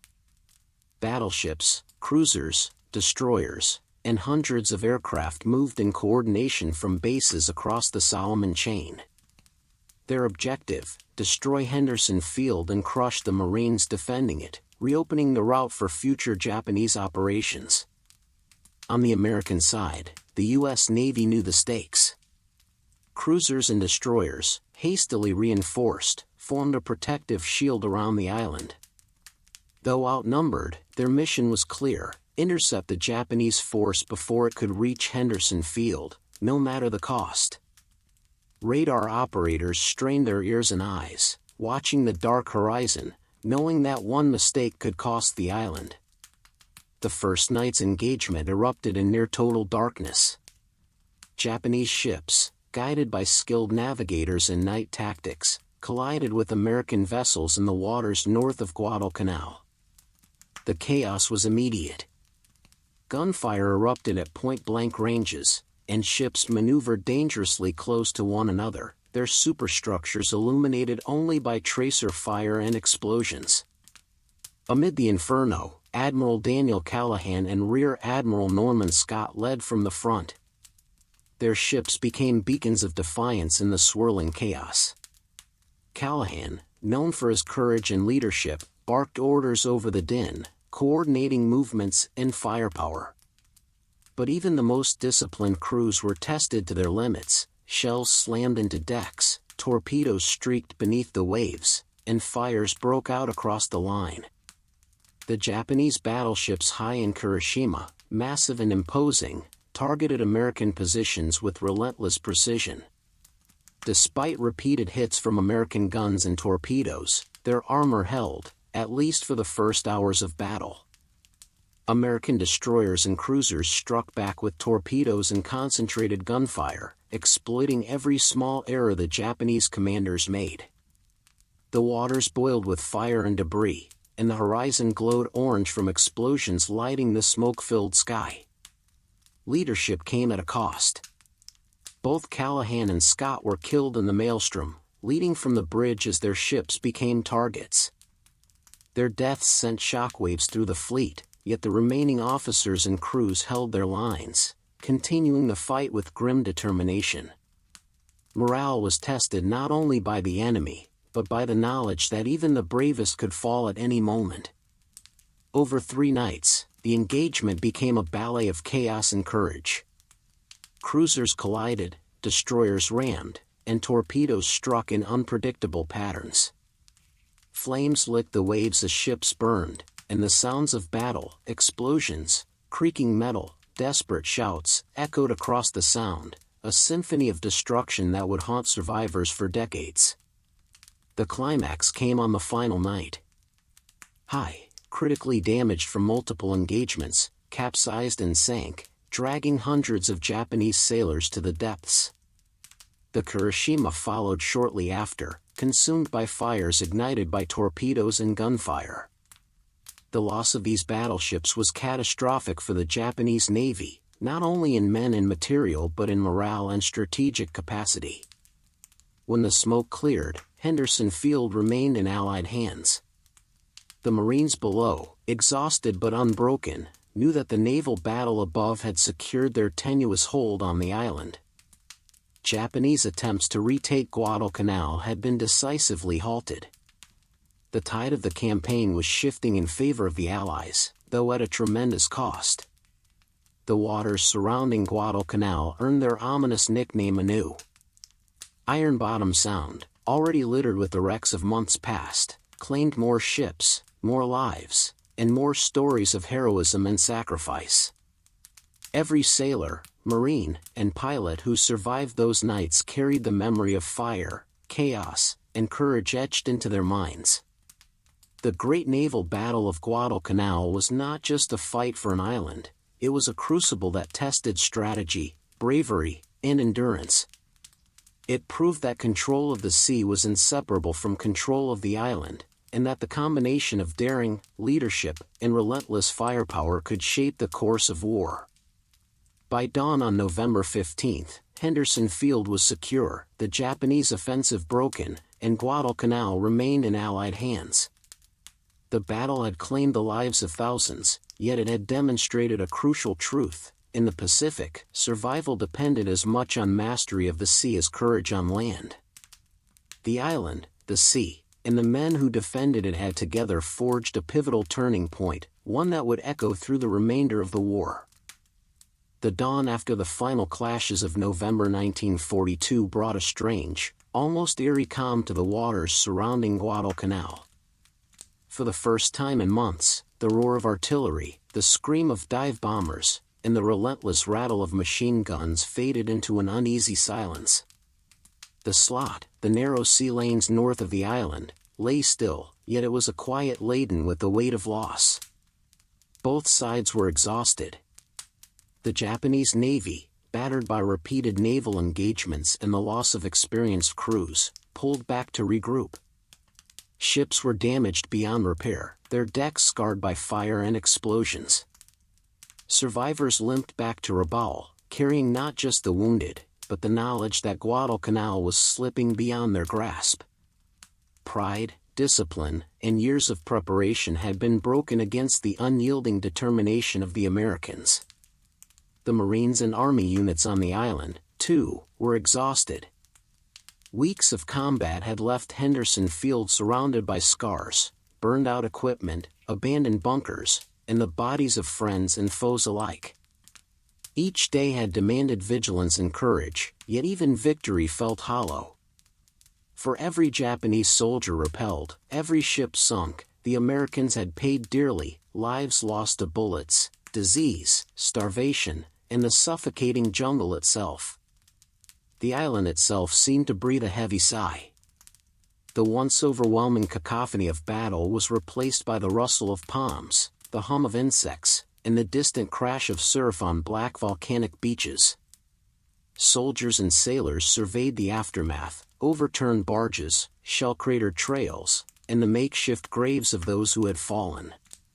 Guadalcanal had become a graveyard of men, steel, and pride. For the Japanese, the failure was devastating not only strategically, but morally. the myth of invincibility that had carried them across the Pacific was shattered. Guadalcanal, intended as a stepping stone toward dominance of the South Pacific, had become a tomb for their ambition. Survivors returned to bases and hometowns carrying stories of horror, humiliation, and the bitter taste of defeat. The Americans, however, were not immune to the psychological toll. Each victory was marred by grief for the fallen, by the heavy cost of holding the island. Letters sent home could not capture the full measure of exhaustion, terror, and despair. The men who survived felt the weight of what they had endured, knowing that every inch of territory had been paid for in blood. Even the sea seemed to remember. Oil slicks from burning ships glimmered in the sunlight, remnants of torpedoes and shells floated like flotsam, and the waves whispered across the hulls of damaged vessels. The once treacherous slot lay quiet, yet every shadow beneath the surface told the story of battles fought in silence, where death came unseen and without mercy. In the forests and ridges, the Marines tended to the wounded, fortified positions, and buried the dead. The Japanese, for their part, were consolidating, planning a retreat from the island that had become a graveyard of pride and ambition. Guadalcanal's jungle had swallowed hundreds, claimed countless supplies, and humbled both armies. For those who survived, the long silence was a moment to breathe, yet not to rest. Guadalcanal had proven that survival alone was not enough. Endurance, ingenuity, and the ability to fight through exhaustion and fear had been the true currency of victory. Men sat among the black sands and bloodied foxholes, listening to the gentle crash of waves, reflecting on what had been lost, and what still needed to be done. Victory had been won, but it came with a price too high for celebration.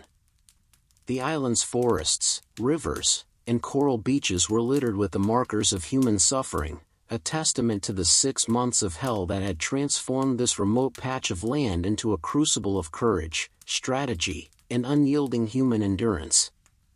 Guadalcanal had been secured, but the long silence that followed was not peace.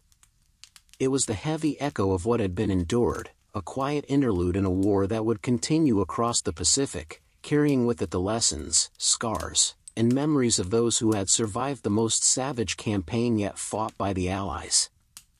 By early February 1943, the relentless pressure of Guadalcanal had exacted a toll that even the Japanese high command could no longer ignore. Months of combat, attrition, and constant harassment from U.S. forces had decimated troops, depleted supplies, and shattered morale. Henderson Field remained in American hands, and the island's defenders had grown adept at holding every ridge, clearing every jungle path, and repelling every assault. In Tokyo, discussions in the Imperial Palace were tense. Military advisors argued vehemently about the future of Guadalcanal. Some insisted that the island must be retaken to preserve honor and maintain the illusion of invincibility. Others presented grim reports: starvation, disease, loss of experienced pilots, and the near impossibility of safely supplying the garrison. The truth was unavoidable: Guadalcanal could not be held. The emperor and his top generals finally authorized a withdrawal. But the decision was cloaked in euphemism and strategic doublespeak. It was not defeat, they insisted, but strategic realignment. Troops would be evacuated quietly, under the cover of night, to preserve what remained of Japan's forces for future battles. The language mattered as much as the act itself. To admit failure outright was unthinkable. Under the cover of darkness, destroyers and transport ships slipped through the channels of the Solomon Islands once more. The Tokyo Express became a lifeline in reverse, bringing troops off the island instead of onto it. The operations were dangerous: every ship could be detected, every convoy targeted by American submarines, aircraft, or surface ships. Yet the Japanese crews moved with disciplined precision, balancing speed with stealth, risking everything to save what they could. On the island, Japanese soldiers received their orders: withdraw under the cover of darkness. leave equipment behind if necessary. Survive. For many, this was the first time the word retreat had been whispered in their command chain. Pride and doctrine demanded relentless fighting to the last man, yet the reality of Guadalcanal was undeniable. Exhausted, malnourished, and constantly under fire, survival became the only objective. The withdrawal was harrowing. Troops trudged through mud, over coral reefs, and along narrow beaches, boarding waiting ships as Allied patrols circled the horizon. Every step was fraught with danger, mines, hidden gunners, and American reconnaissance could strike at any moment.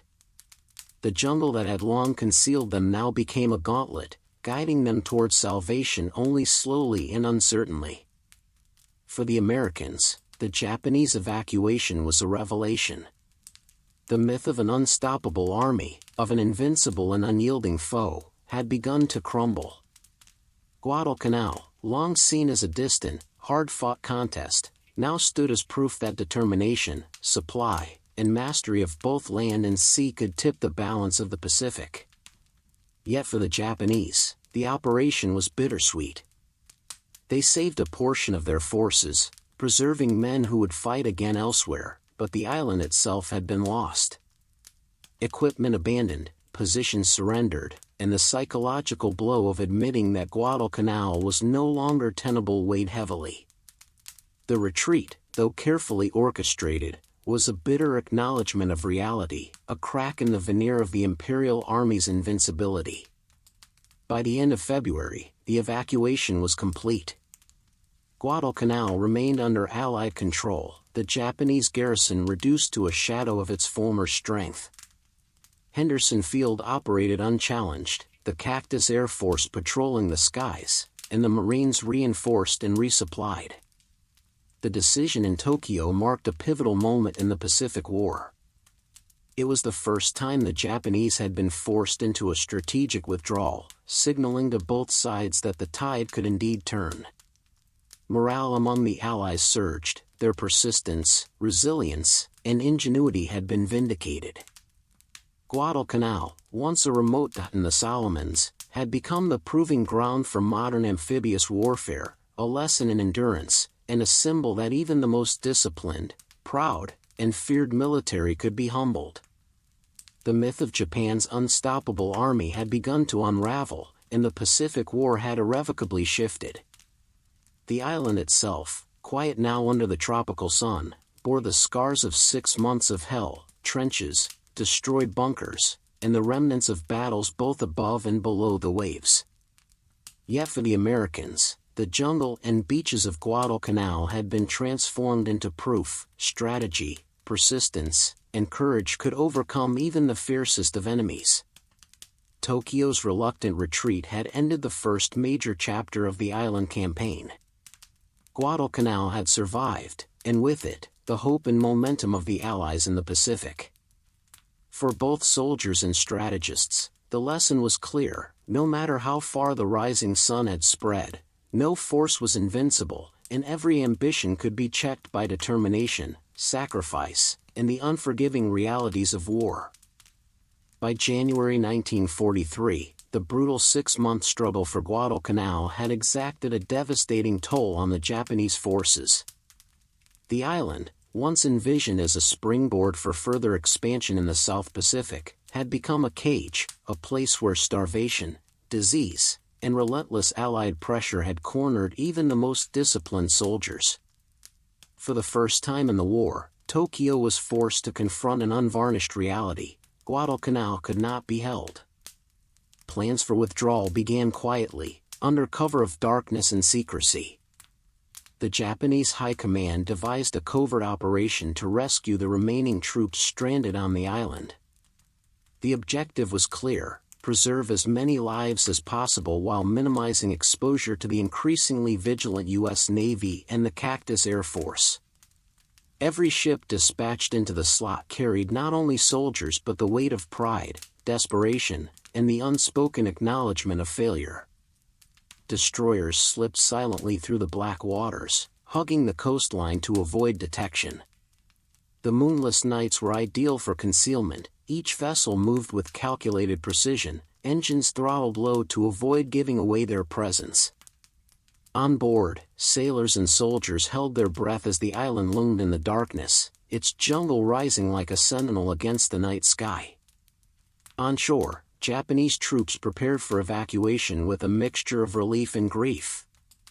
Men who had fought for months, enduring starvation, frostbite, tropical diseases, and constant American attacks, now faced the bittersweet task of leaving their comrades behind.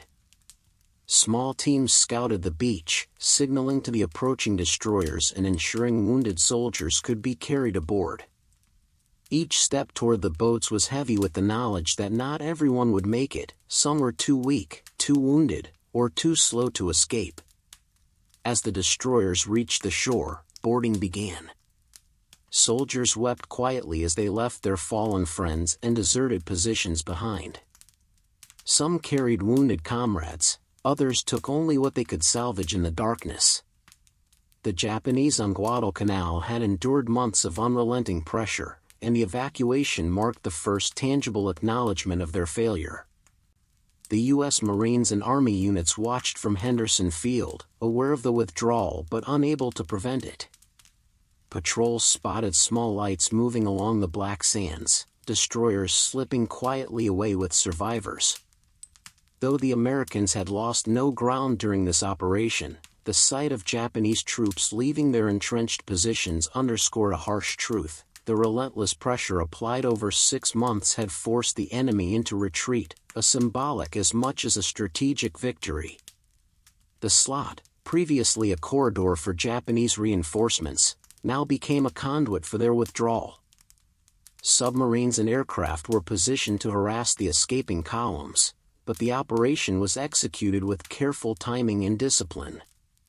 Many soldiers were extracted safely, while others perished in the treacherous surf or were left behind to the unforgiving jungle. Each ship that slipped back toward Rabaul carried survivors and the bitter acknowledgement of defeat. For the Japanese Empire, the evacuation was more than a tactical maneuver, it was a quiet concession. Guadalcanal, once a jewel in their Pacific ambitions, had become a graveyard of men and resources. Strategically, they had failed to secure the island or maintain control of its key airfield. Morally and psychologically, the loss of Guadalcanal marked the first major dent in the aura of invincibility that had carried Japan across the Pacific. Meanwhile, the Marines and American forces solidified their positions. Henderson Field remained operational, allowing the Cactus Air Force to dominate the skies. The threat of Japanese reinforcements dwindled with each ship sunk or turned back, and the island finally began to feel like a secure stronghold. The evacuation, though carefully executed by the Japanese, could not reverse the course of the campaign. As the last destroyers slipped into the night, Guadalcanal lay silent, its beaches empty of the invaders who had once held them in terror. The jungle creaked and whispered, reclaiming trenches and fortifications, as if acknowledging the passing of one chapter and the survival of another. The island, drenched in blood, sweat, and suffering, had endured. The withdrawal was complete, but the impact of 6 months of war lingered. For the Marines, it was a hard-won reprieve, a chance to rest, reinforce, and prepare for future operations. For the Japanese, it was a bitter lesson in hubris, endurance, and the limits of imperial reach. Guadalcanal had been held, but at a cost that neither side would ever forget. In the darkness of that moonless January night, as the last ships carried men away, the first major defeat of Japan's Pacific ambitions was quietly sealed. The battle had been won not by a single engagement, nor a glorious charge, but by relentless pressure, endurance, and the harsh calculus of attrition. Guadalcanal would forever remain a symbol, the island where the tide of war in the Pacific first began to turn, and where survival, courage, and determination forged the path to eventual Allied victory. The morning after the Japanese evacuation, Guadalcanal seemed almost surreal. The jungle, once alive with the shouts of soldiers, the rattle of rifles, and the roar of artillery, now held a haunting silence. The ghost army that had terrorized the island for months had vanished, leaving only the remnants of their presence, a somber testament to both human endurance and human cost. Across the black volcanic sands and dense Kenai grass, Marines and Army units moved cautiously. Each step revealed traces of the enemy, abandoned weapons, spent ammunition, and scattered supplies left in the hasty retreat. Helmets lay cracked beneath the palms, rifles half buried in mud, and discarded packs marked with the insignia of Japanese divisions, once feared, now silent. The Marines began to explore the abandoned camps, small clearings that had served as command posts, sleeping quarters, and mess areas. They uncovered diaries and letters left behind, some smudged by rain, others tucked into makeshift containers or hidden in hollow logs. In those pages were glimpses of the humanity of the soldiers who had faced the same exhaustion, hunger, and fear as the Americans. They wrote of family, of home, of hopes deferred by war, of camaraderie, losses, and quiet desperation. For the Marines, reading these letters was a chilling experience. The enemy had been human, capable of laughter, fear, and hope, qualities rendered invisible by months of combat. Yet here, in these words, the full measure of their suffering became clear. Each note, each journal entry, was a whisper from men who had given everything to a cause dictated by distant leaders and an empire in decline. As the soldiers advanced further inland, the devastation became undeniable. Bodies lay in the jungle, some partially covered by mud and leaves, others exposed on trails and in shallow foxholes. The stench of decay was sharp, mingling with the tropical humidity. Every grove, ridge, and clearing bore witness to the ferocity of battle, the determination of men who had refused to surrender, and the relentless punishment inflicted by both nature and their adversaries. The jungle itself seemed to mourn the fallen. Trees bent under the weight of abandoned equipment, streams ran red with blood long since dried, and the trails bore the marks of frantic footfalls and dragged casualties. Guadalcanal, once a mere strategic objective, had transformed into a haunted landscape, a place where the echoes of screams, the crackle of gunfire, and the roar of artillery lingered long after the combatants had left. Marines reported feeling eyes on them, the weight of memory pressing from every shadow, every abandoned foxhole, every shell crater. The island seemed alive with ghosts of the men who had fought and died, who had clawed their way through mud, disease, and relentless attacks only to vanish in the final evacuation. Even the sun, now bright overhead, seemed unable to dispel the heaviness in the air. The broken weapons told stories of last stands and desperate resistance, machine guns jammed with rust and mud, rifles snapped under stress, and bayonets left stuck in the dirt where men had fallen. Supplies that had been hoarded, hidden, or simply abandoned revealed the desperation of soldiers who knew they might not survive to use them. Despite the eerie quiet, Guadalcanal's Marines moved systematically. They mapped the remnants, buried the dead where possible, and documented the evidence. The diaries and letters were carefully collected, a window into the enemy's minds and hearts, revealing that courage and fear, pride and sorrow, were universal on this remote battlefield. By the end of the day, Guadalcanal was still. The ghost army had gone, leaving only memory, debris, and silence. The island no longer echoed with the clash of combat, but with the heavy weight of human loss. Every ridge, creek, and clearing bore testimony to the months of struggle that had defined the Pacific campaign. Guadalcanal had become a haunted island. Its silence was heavier than gunfire, its shadows thicker than smoke. The once proud Japanese divisions were reduced to whispers in the jungle, their presence marked only by abandoned equipment and the stories preserved in hastily scribbled diaries. For the Marines, the island was both a victory and a somber reminder. They had survived, they had held Henderson Field, and they had turned the tide of the Pacific campaign. Yet the ghostly remnants of the Japanese garrison ensured that Guadalcanal's lessons were indelible. Courage, sacrifice, and humanity are inseparable, even in an enemy, and war leaves its echoes long after the guns fall silent. Guadalcanal was no longer just a battlefield. It was a monument to endurance, a memorial to the dead, and a haunted classroom where every man learned the price of war and the weight of survival. By early February 1943, Guadalcanal had become a crucible of exhaustion, attrition, and relentless combat. The American forces, stretched thin yet determined, prepared for what would be the final push against the remaining pockets of Japanese resistance. Months of jungle warfare, disease, starvation, and constant threat of ambush had hardened the Marines and Army units stationed on the island, but the campaign's end still demanded vigilance and courage. The last Japanese defenders were scattered, isolated in small groups across the dense foliage, holding to shattered positions in caves, bunkers, and undergrowth. They were desperate, starving, and delirious for months without adequate food and medicine. Yet even in their weakened state, they resisted fiercely, attacking with the remnants of their discipline and fanatical resolve. Each encounter was brutal, a clash not between equal forces, but between weary survivors and relentless attackers. American patrols moved cautiously, aware that the Japanese were skilled in jungle ambush tactics despite their fatigue. Marines advanced along narrow trails, navigating thorny undergrowth and hidden pitfalls. Rifle fire and grenades punctuated the humid air, echoing across ridges and ravines. The attackers could be anywhere, in trees, in mud, behind fallen logs, and the cost of underestimating them was immediate.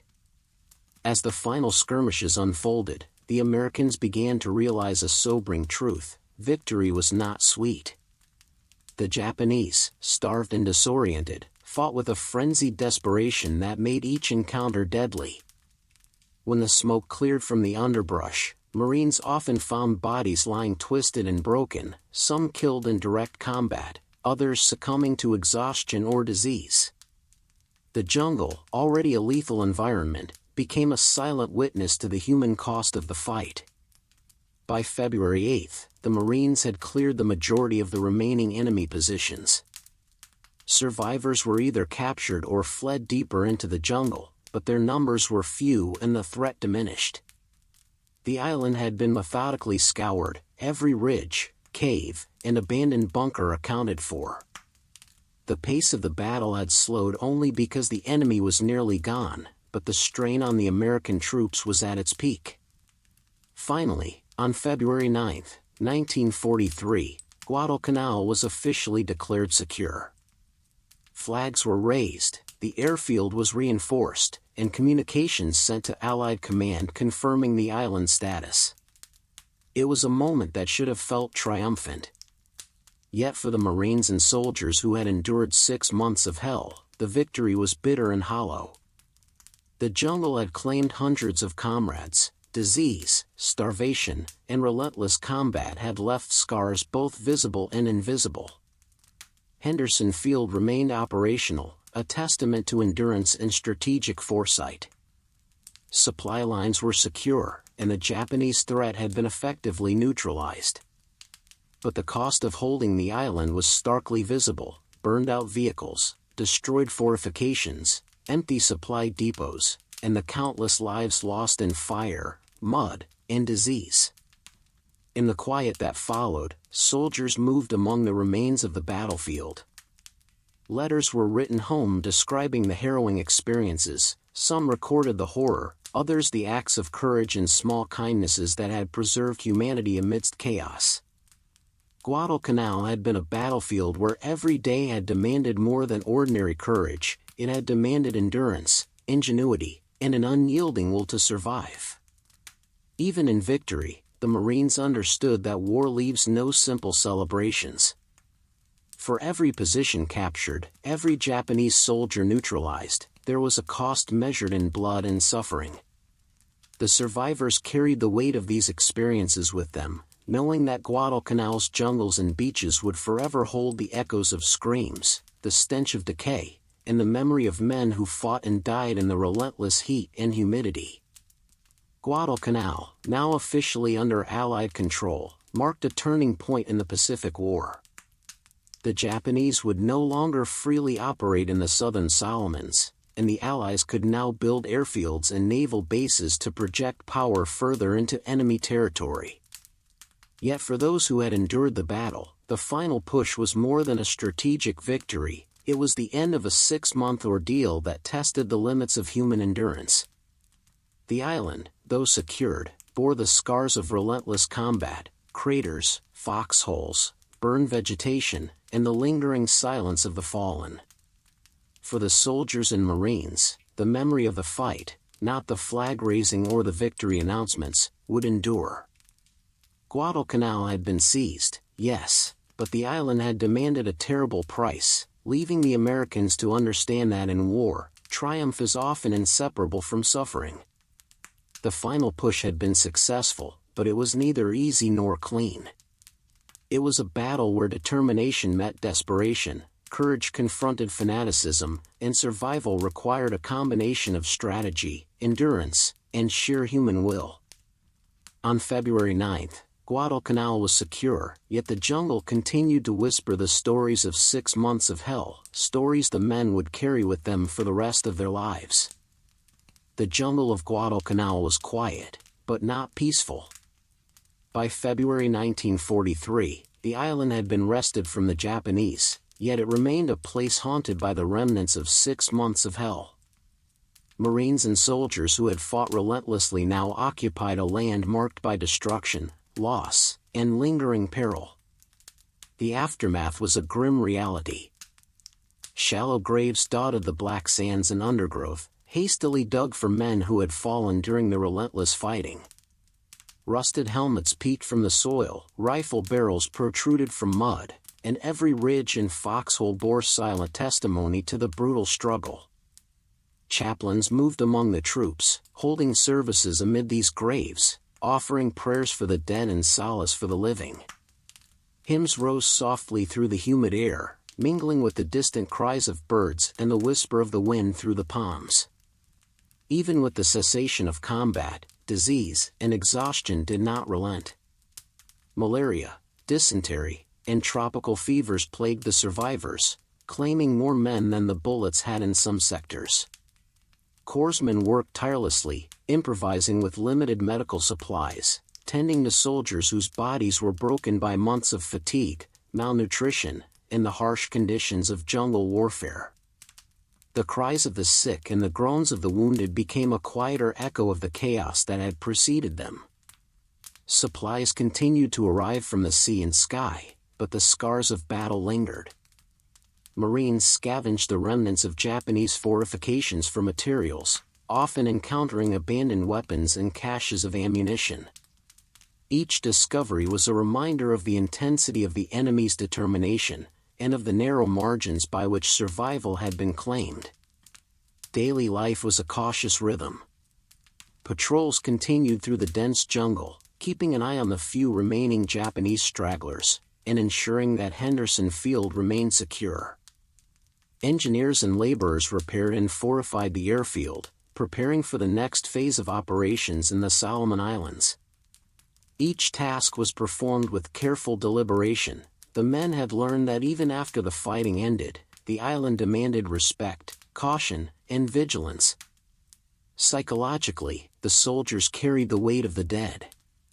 Letters home were written not only to recount victories but to memorialize fallen comrades, to describe the horrors of months spent in mud, rain, and relentless combat. Nightmares were common, and the whispers of the jungle seemed to carry the voices of those who had perished. Guadalcanal had become more than a battlefield, it was a living archive of human endurance, suffering, and the cost of war. The chaplain's services were not merely ceremonial. They were moments of reflection, collective mourning, and affirmation that life would continue despite overwhelming loss. Gathered among the graves, soldiers listened to words of hope, songs of courage, and prayers for the souls of friends and foes alike. These quiet moments offered a fragile reprieve, a chance to process the horror, and to prepare for the challenges still ahead in the Pacific theater.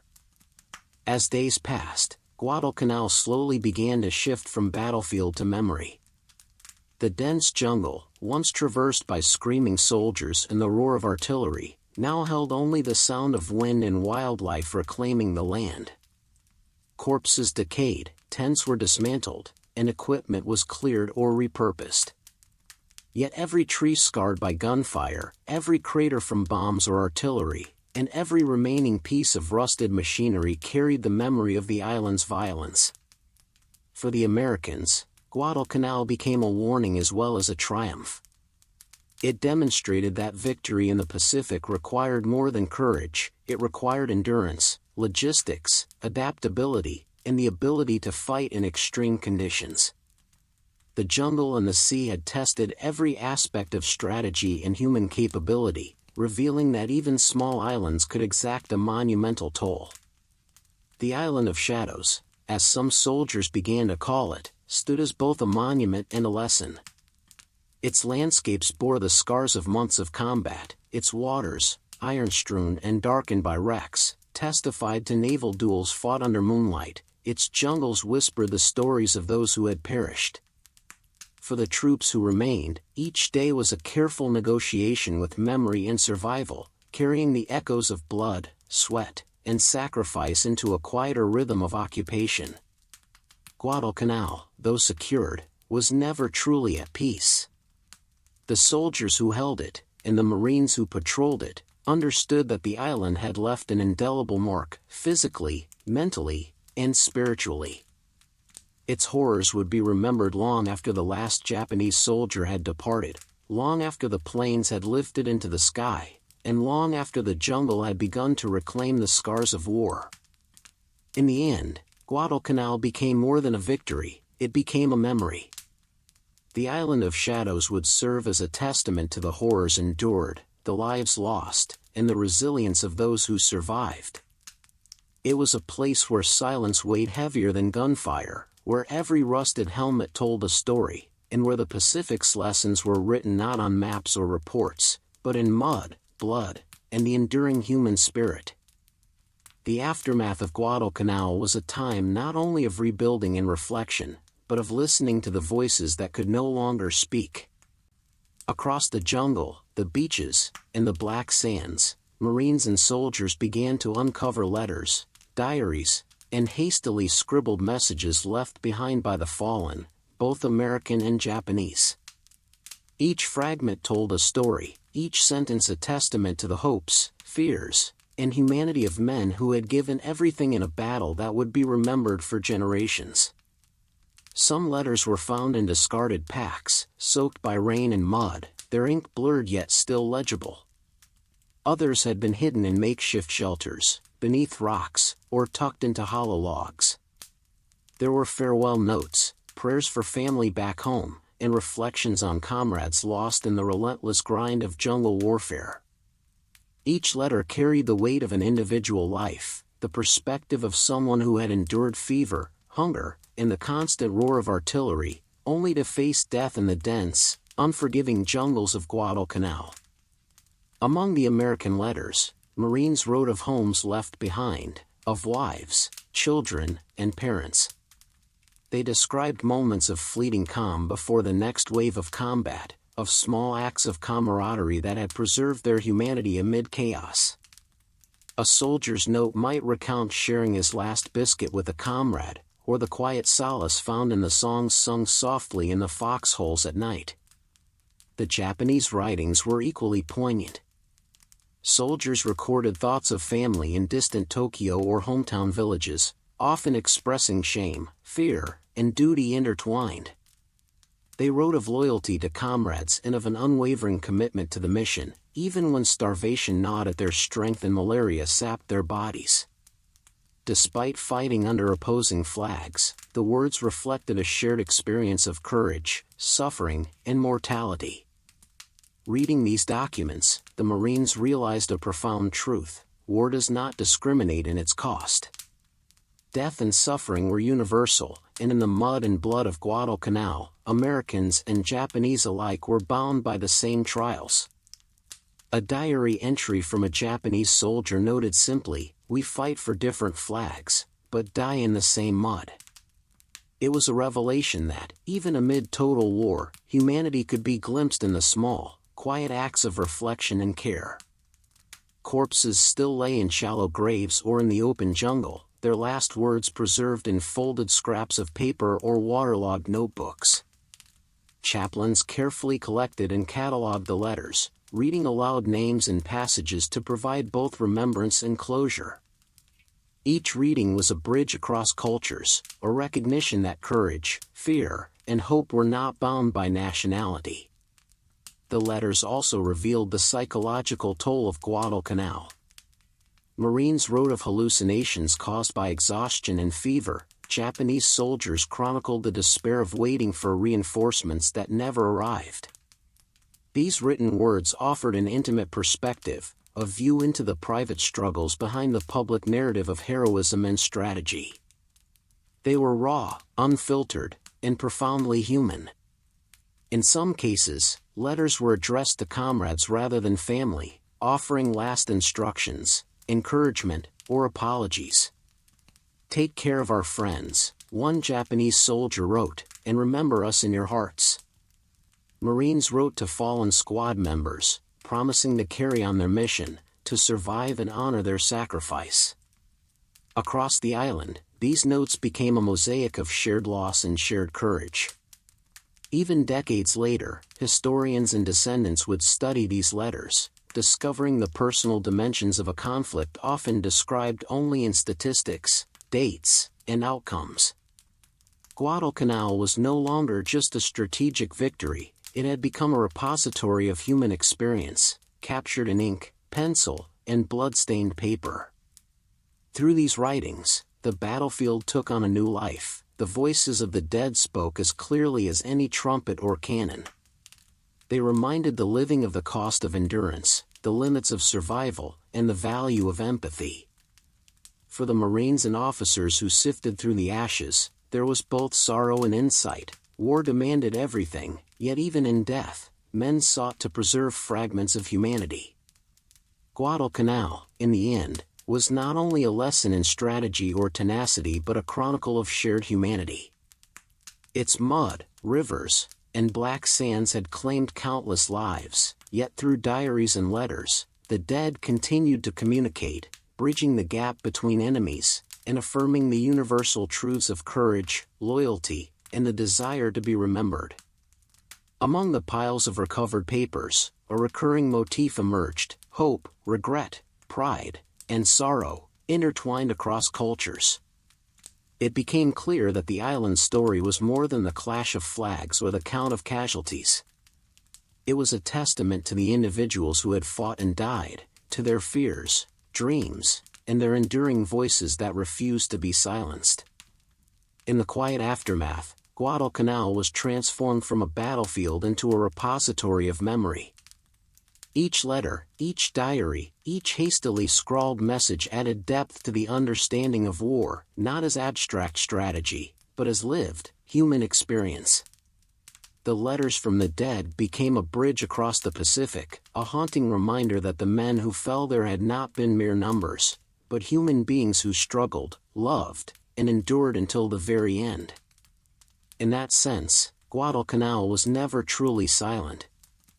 Beneath the canopy of palms, the hum of the jungle, and the crashing surf, the voices of those who had perished continued to speak, teaching lessons of courage, sacrifice, and the shared burden of war, a haunting echo amid the island's black sands and blood-soaked soil. With Guadalcanal secured by February 1943, the Pacific War entered a new phase. The island, once a remote outpost of dense jungle and black sands, had become a crucible that tested strategy, endurance, and the very limits of human courage. For the American forces, victory here was more than symbolic, it was strategic, providing a foothold from which the Allies could project power deeper into the Solomon Islands, New Guinea, and eventually the Philippines. the Marines and Army units who had endured 6 months of relentless combat began to rotate out, exhausted, battle-worn, and forever changed.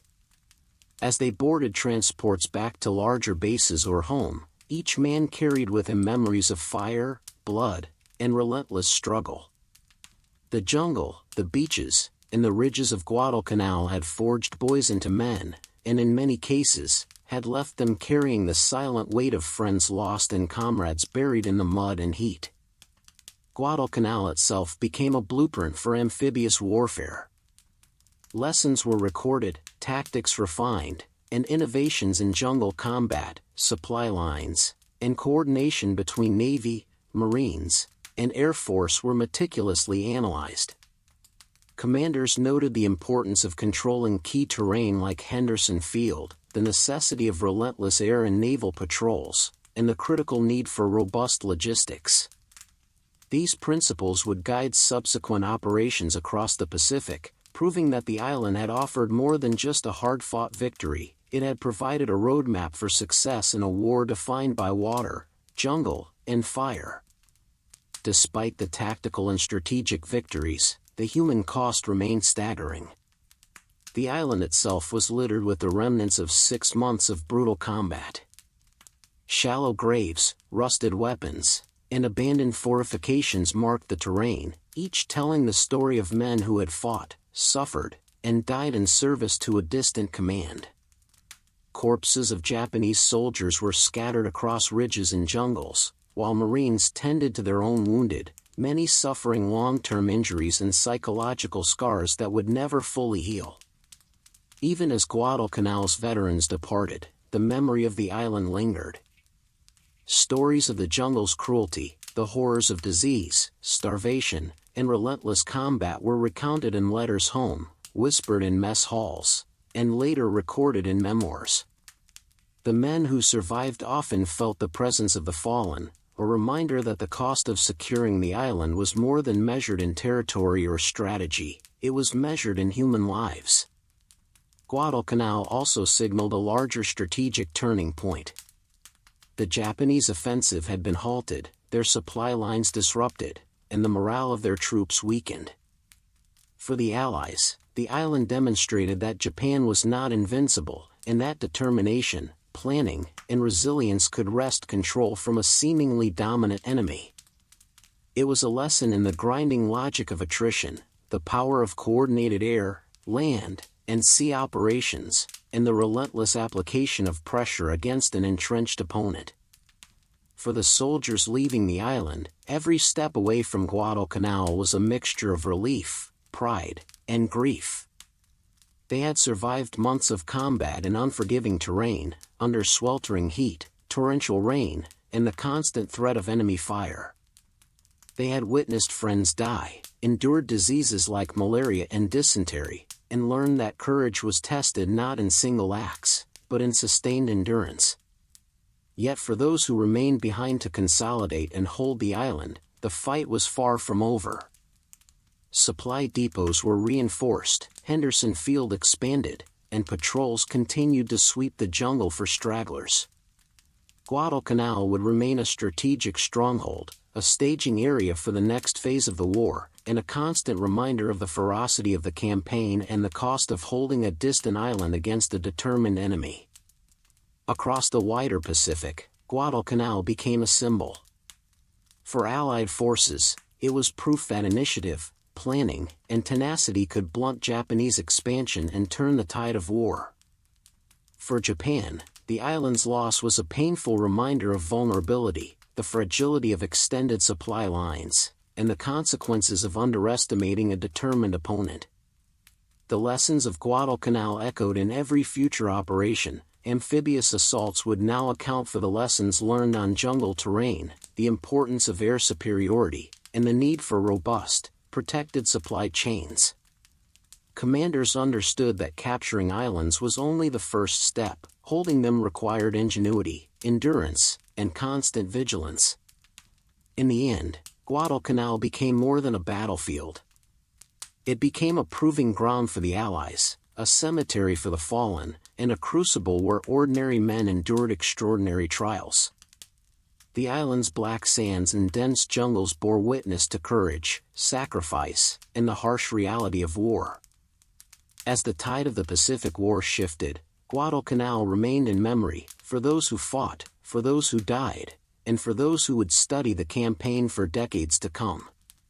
It was a place where victory and loss were inseparable, where boys became men, and where the harsh lessons of the jungle, the sky, and the sea would shape the course of a global conflict.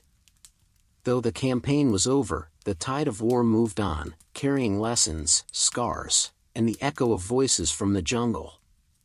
Guadalcanal had survived, but its story, of endurance, sacrifice, and transformation, would endure far beyond the tropical sun and black sands.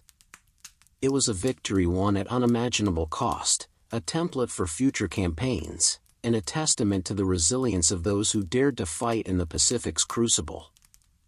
The price of victory on Guadalcanal was written not in banners or parades, but in blood, mud, and the silent cries of the fallen.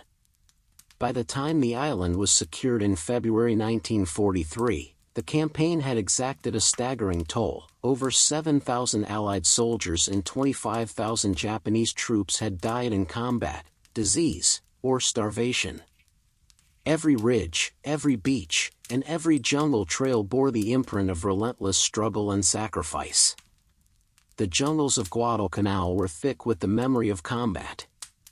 Shallow graves marked hastily buried soldiers, while others remained exposed, lost in the dense undergrowth or washed into the streams by tropical rains.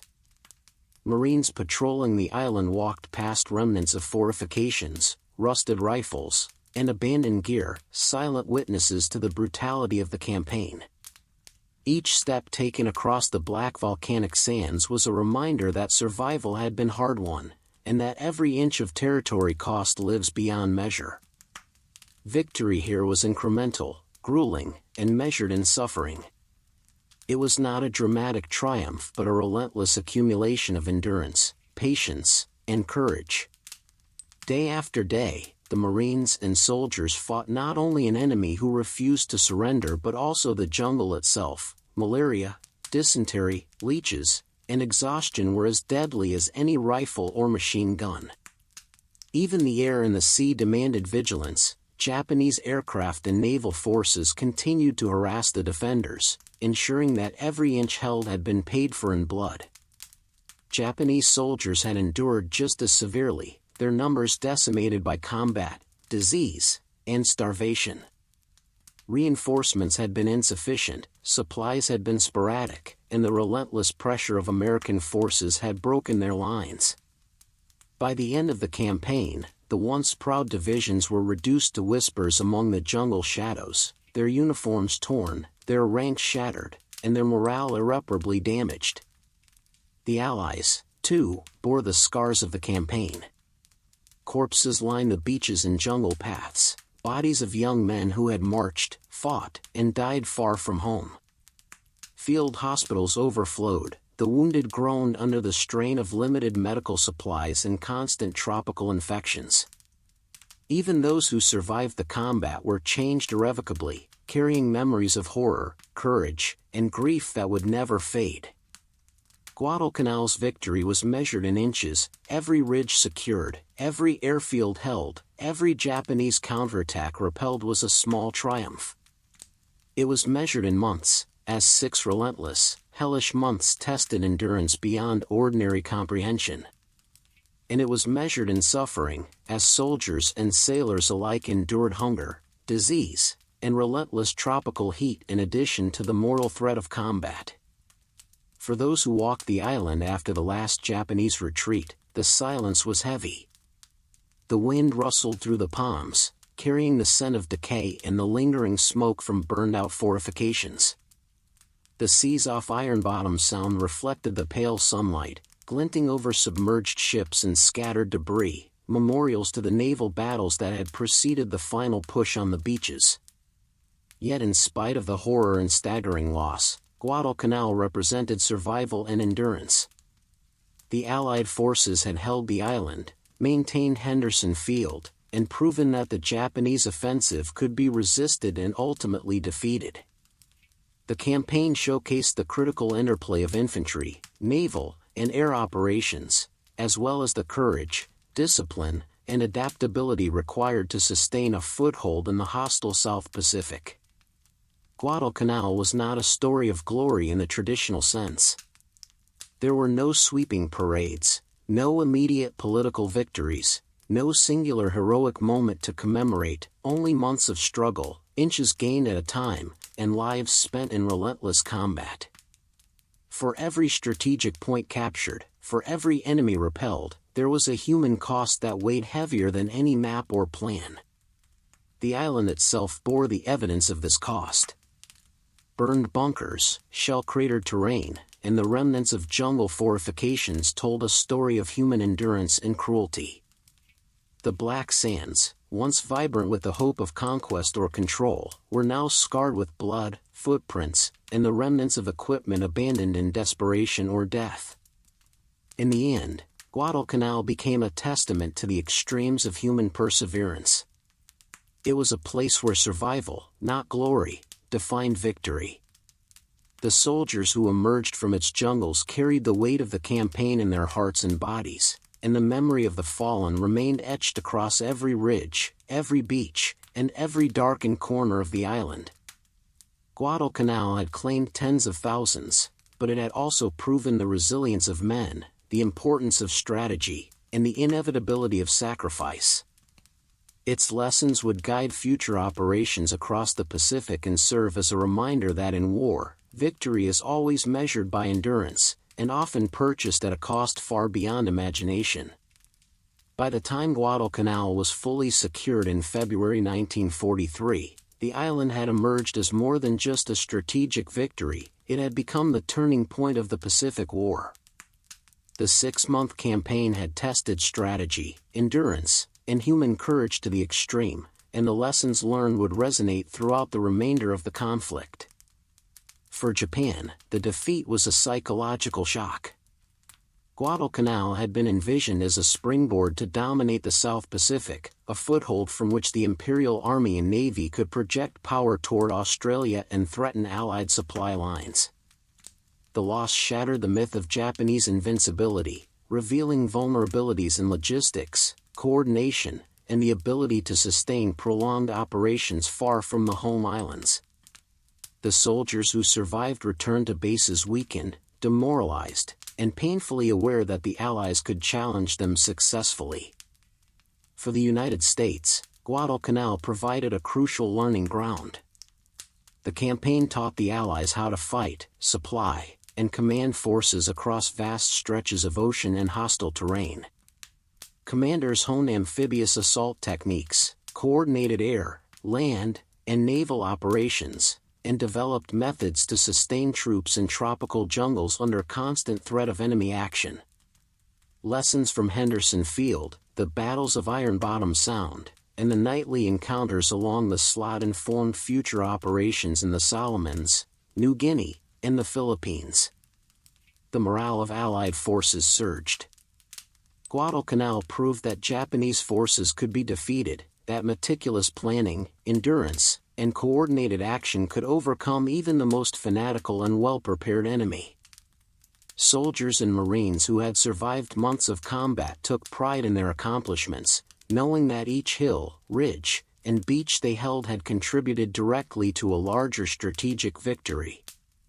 The airmen of the Cactus Air Force, the sailors patrolling the Slot, and the infantrymen fighting through mud, heat, and disease had collectively forged a template for success in the Pacific theater. Henderson Field, now secure, symbolized more than a captured airstrip. It was a lifeline for further operations, enabling fighter cover for shipping lanes, reconnaissance flights, and offensive sorties deeper into Japanese-held territory. Control of this key point demonstrated that the Americans could sustain operations across remote islands, a vital skill as the Pacific War expanded into multiple theaters. The broader implications were clear. Japanese expansion in the South Pacific had been halted, and the initiative shifted to the Allies. The psychological edge that had carried Japan across the Pacific in 1942 was lost, for the first time, the tide appeared to favor the Americans. Guadalcanal showed that attrition, combined with careful strategy and coordination, could blunt Japan's momentum and turn the conflict in favor of the Allies. Yet victory came at a high cost. The island bore the scars of months of combat. Trenches, bunkers, and burned-out equipment littered the jungle, beaches were stained with the blood of tens of thousands, and disease continued to claim the weak even after the fighting ended. Every Marine, sailor, and soldier had paid dearly, and the memory of the fallen, both American and Japanese, lingered in the mud, the trees, and the black sands of the island. Despite this, Guadalcanal's capture was a strategic and symbolic triumph. It proved that Japan could be contained and defeated, that American forces could adapt to a hostile environment, and that control of key islands could influence the broader balance of power. The campaign marked the first major shift in momentum in the Pacific, tilting it slowly westward toward the Allies. Guadalcanal became a benchmark for future operations. The lessons learned, in logistics, jungle combat, night naval operations, and combined arms coordination, were applied in successive campaigns. The island was a crucible in which the U.S. military learned to fight across an ocean-spanning theater, balancing strategy with endurance, courage, and adaptability.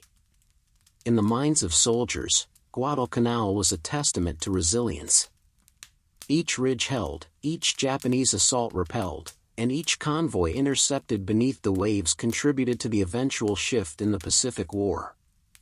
The myth of Japanese invincibility had been broken, and with it, the Allies gained not only territory but confidence, momentum, and hope. In the end, Guadalcanal's turning point was measured not merely in miles gained or ships sunk, but in a shift of perception. The impossible war, the vast distances, the entrenched enemy, the hostile environment, now seemed winnable. The Allies had proven that determination, planning, and relentless pressure could defeat even the most formidable opponent. Guadalcanal's jungles, ridges, and beaches bore silent witness to this transformation. Where once Japanese forces had struck seemingly unstoppable, now the Americans had established dominance, a foothold, a template, and a symbol. The island had not only been captured, it had changed the course of the Pacific War, signaling to both sides that the balance of power was no longer predetermined, but contestable by courage, strategy, and endurance. The battle's echoes would reverberate across the theater for the remainder of the war. Guadalcanal remained a reminder that victory required more than bravery, it demanded coordination, adaptability, and the willingness to endure months of hardship, fear, and relentless combat. And for the men who survived, the island would forever remain a testament to their sacrifice, resilience, and the moment when the tide of war in the Pacific first began to turn. Decades after the guns fell silent on Guadalcanal, the island had transformed from a battlefield into a quiet, green sanctuary. The black sands and charred ridges had softened under the weight of years, the jungle had reclaimed much of what had been torn apart by bombs and artillery, and the once treacherous waters of Iron Bottom Sound now shimmered peacefully under the tropical sun. Yet for the veterans who returned, the island was far from tranquil. They walked the beaches, traced the jungle trails, and climbed the ridges where bloody battles had raged. Each step stirred memories, the screams of the fallen, the crack of gunfire, and the constant tension of an enemy that seemed omnipresent. Names of comrades lost came unbidden, faces of friends who had perished in mud, disease, and ambush flashed vividly. The smell of the jungle, humid, earthy, and strangely alive, carried with it echoes of 6 months of relentless combat. As they moved through the terrain, veterans paused at familiar sights, the craters left by artillery, the foundations of abandoned Japanese bunkers, and the paths along which supply convoys had struggled. Some knelt in silent reflection, laying wreaths or small markers to honor those who had died. Others shared stories, recounting moments of courage, humor, and humanity amid the relentless violence. One Marine, his voice shaking, remarked, "We left something of ourselves here, and it never left us." Letters and diaries recovered over the years also provided context to their memories. The scribbled notes of Japanese soldiers, sometimes soaked and torn, revealed the shared experience of fear, hope, and endurance that transcended nationality. Both sides had endured starvation, disease, exhaustion, and relentless combat. In these fragments of memory, the veterans recognized a common humanity, a reminder that bravery and suffering were universal, even among those once regarded as enemies. The jungle itself seemed to respond to their presence. Birds called in the mornings, leaves rustled in the tropical breeze, and the quiet lapping of the ocean against the beaches provided a counterpoint to the chaos that had once defined the island. Guadalcanal had become more than a geographic objective. It had become a repository of memory, of sacrifice, and of lessons learned in extremis. Veterans spoke not only of loss but of pride. They recalled the tenacity of their fellow Marines and soldiers, the ingenuity of engineers maintaining Henderson Field, and the coordination of naval and air forces that had made victory possible. Each recollection reinforced the understanding that survival and endurance in Guadalcanal's brutal environment were as much achievements as any tactical victory. For many, returning to Guadalcanal was a pilgrimage of sorts. It was a chance to reconcile with the ghosts of the past, to acknowledge the price paid for holding the island, and to honor the fallen whose names and deeds might otherwise fade into history. Some veterans placed small tokens, photographs, or personal mementos in the jungle, leaving them as symbols of memory and connection across generations. The island had changed, but the human experience it contained had not. Every ridge, creek, and clearing was imbued with the echoes of laughter, fear, pain, and courage from 1942 to 1943. The men who had survived carried Guadalcanal in their bodies and minds, in scars, in haunted sleep, in stories told to children and grandchildren. Guadalcanal became a part of the human soul, a reminder that history is not only recorded in textbooks or maps but is lived, felt, and carried forward by those who endure it. The lush greenery, the quiet beaches, and the reclaimed ridges were beautiful, but beneath them lay the memory of fire, blood, and sacrifice, a memory that would not fade.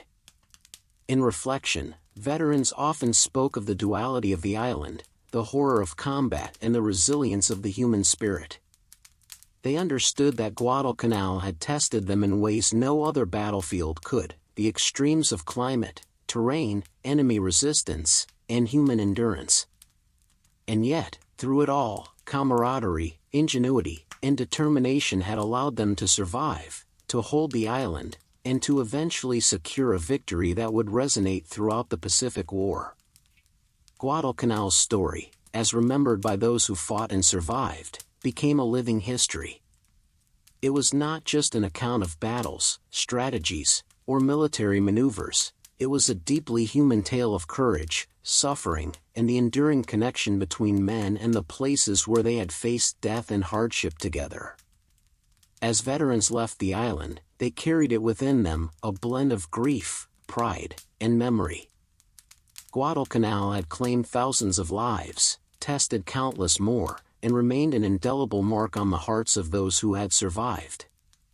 In every story told, every letter read, and every silent reflection, the island continued to speak, not with the roar of guns, but with the persistent, solemn voice of human endurance. And so, Guadalcanal stood, quiet, reclaimed by nature, yet alive with memory. The survivors remembered, and through their recollections, the island remained immortal, a testament to the horrors endured, the courage displayed, and the humanity discovered amid the ashes of total war. The victory at Guadalcanal marked more than the end of a brutal 6-month campaign. It became a defining moment in the Pacific War, a turning point that reshaped Allied strategy and morale for the remainder of World War II. The island, once a remote outpost in the Solomon Chain, now stood as a testament to endurance, ingenuity, and the will to survive, its legacy reaching far beyond its black sands and dense jungles. From the earliest landings in August 1942, the campaign had tested every aspect of Allied military capability. Amphibious operations, previously theoretical in scale, were executed under hostile conditions, with Marines wading ashore into surf and under enemy fire. Coordination between the Navy, Marine Corps, and Army had been refined under extreme circumstances, establishing doctrines that would be applied in subsequent campaigns across the Pacific, from New Guinea to the Philippines. Each decision made on Guadalcanal, from the placement of artillery to the rotation of aircraft from Henderson Field, became a lesson in strategy, logistics, and adaptability. The Cactus Air Force, operating from Henderson Field, proved the vital importance of air superiority in island warfare. Pilots endured continuous sorties, often flying without adequate rest or supplies, to intercept Japanese bombers and protect ground forces.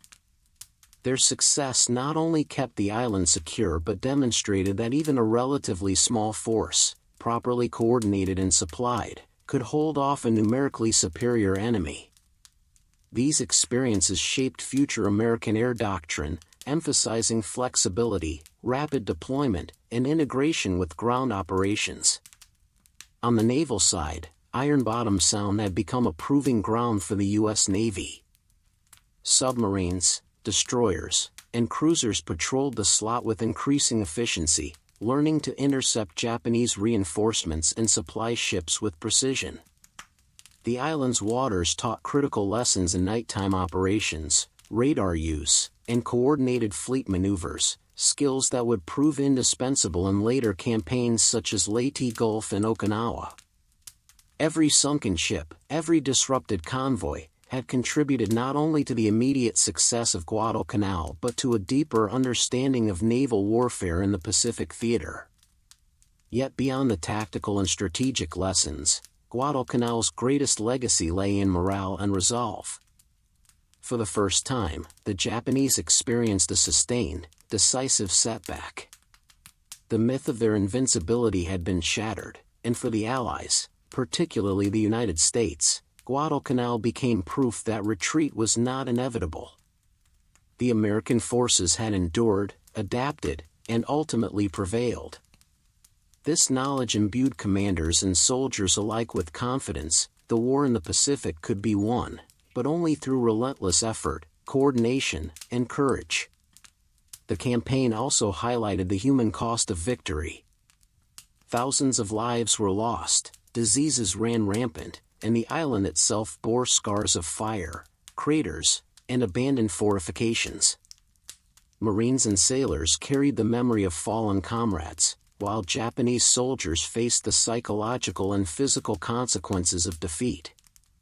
These shared experiences underscored the profound sacrifices inherent in the fight for Guadalcanal, lessons not found in strategy manuals, but in the endurance of men and women who lived through its horrors. As Allied forces advanced further into the Pacific, the influence of Guadalcanal was evident. Subsequent operations benefited from the logistical innovations and combined arms coordination developed during the campaign. From the careful planning of amphibious landings to the integration of air support and supply chains across vast ocean distances, the island's experiences informed every step of the American advance.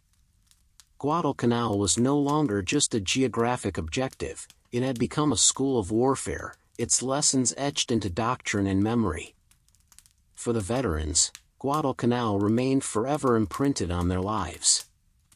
The black sands, dense jungles, and treacherous ridges had forged bonds of brotherhood, tested courage, and revealed the limits of human endurance. Even decades later, when they returned to the island or recounted their experiences, the stories carried both the weight of loss and the pride of achievement. "We stopped retreating," they would say, "and for the first time, we began to win."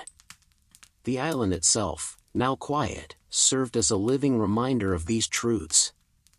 Its jungles, once filled with gunfire and cries of combat, had reclaimed much of the terrain, but the echoes of battle remained, in sunken ships, abandoned bunkers, and the stillness of the black sands. Guadalcanal became a symbol of the turning tide in the Pacific War, where determination, ingenuity, and sacrifice had proven decisive. In retrospect, Guadalcanal was more than a military victory, it was a defining moment in history. It demonstrated that even in the harshest conditions, isolated islands, hostile jungles, and relentless enemies, disciplined, coordinated, and persistent forces could prevail. It reshaped the strategy, morale, and confidence of the Allies, laying the foundation for victories in the Solomons, New Guinea, and the Philippines. Guadalcanal taught that war was not won solely through bold attacks, but through endurance, adaptability, and relentless pressure against a determined adversary. The lessons forged on this small, bloodied island would echo throughout the Pacific, influencing decisions, strategies, and the very conduct of the war. Ultimately, Guadalcanal was a turning point not only in the Pacific but in the human experience of warfare. It transformed the narrative of the Pacific Campaign, proving that retreat could be stopped, that victories could be hard-earned, and that courage under fire, measured in days, months, and inches, could shift the balance of a global conflict. The island's jungles may have gone silent, but their echoes shaped the course of history, leaving an enduring legacy that would inform the strategy, morale, and spirit of generations to come. The return home for the veterans of Guadalcanal was not the triumphant homecoming imagined by civilians far removed from the Pacific Front. Though the island had been secured, and the campaign officially won, the men who had endured its 6 months of hell carried with them wounds far deeper than any bullet could inflict.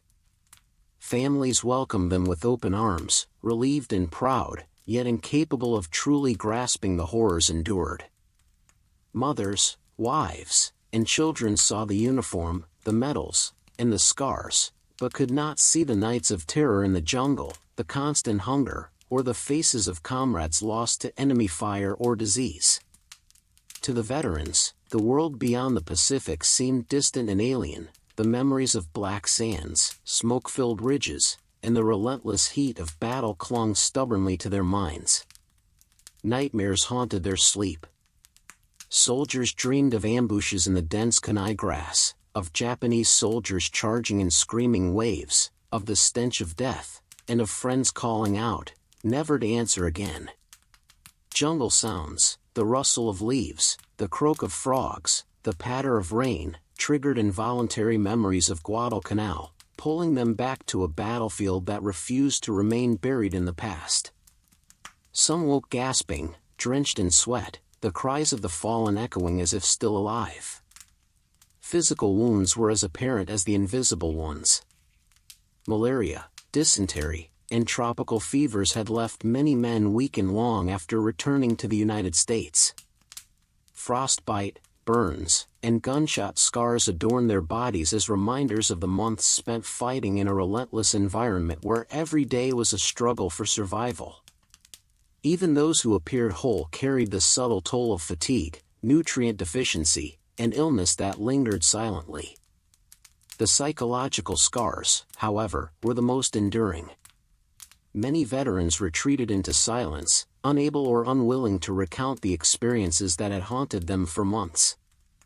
The sheer scale of the suffering, relentless combat, starvation, disease, and witnessing the deaths of thousands, defied explanation. To articulate such horror seemed almost impossible, and many soldiers chose instead to bear it privately, carrying Guadalcanal with them wherever they went. Some sought solace in camaraderie, reconnecting with their fellow survivors.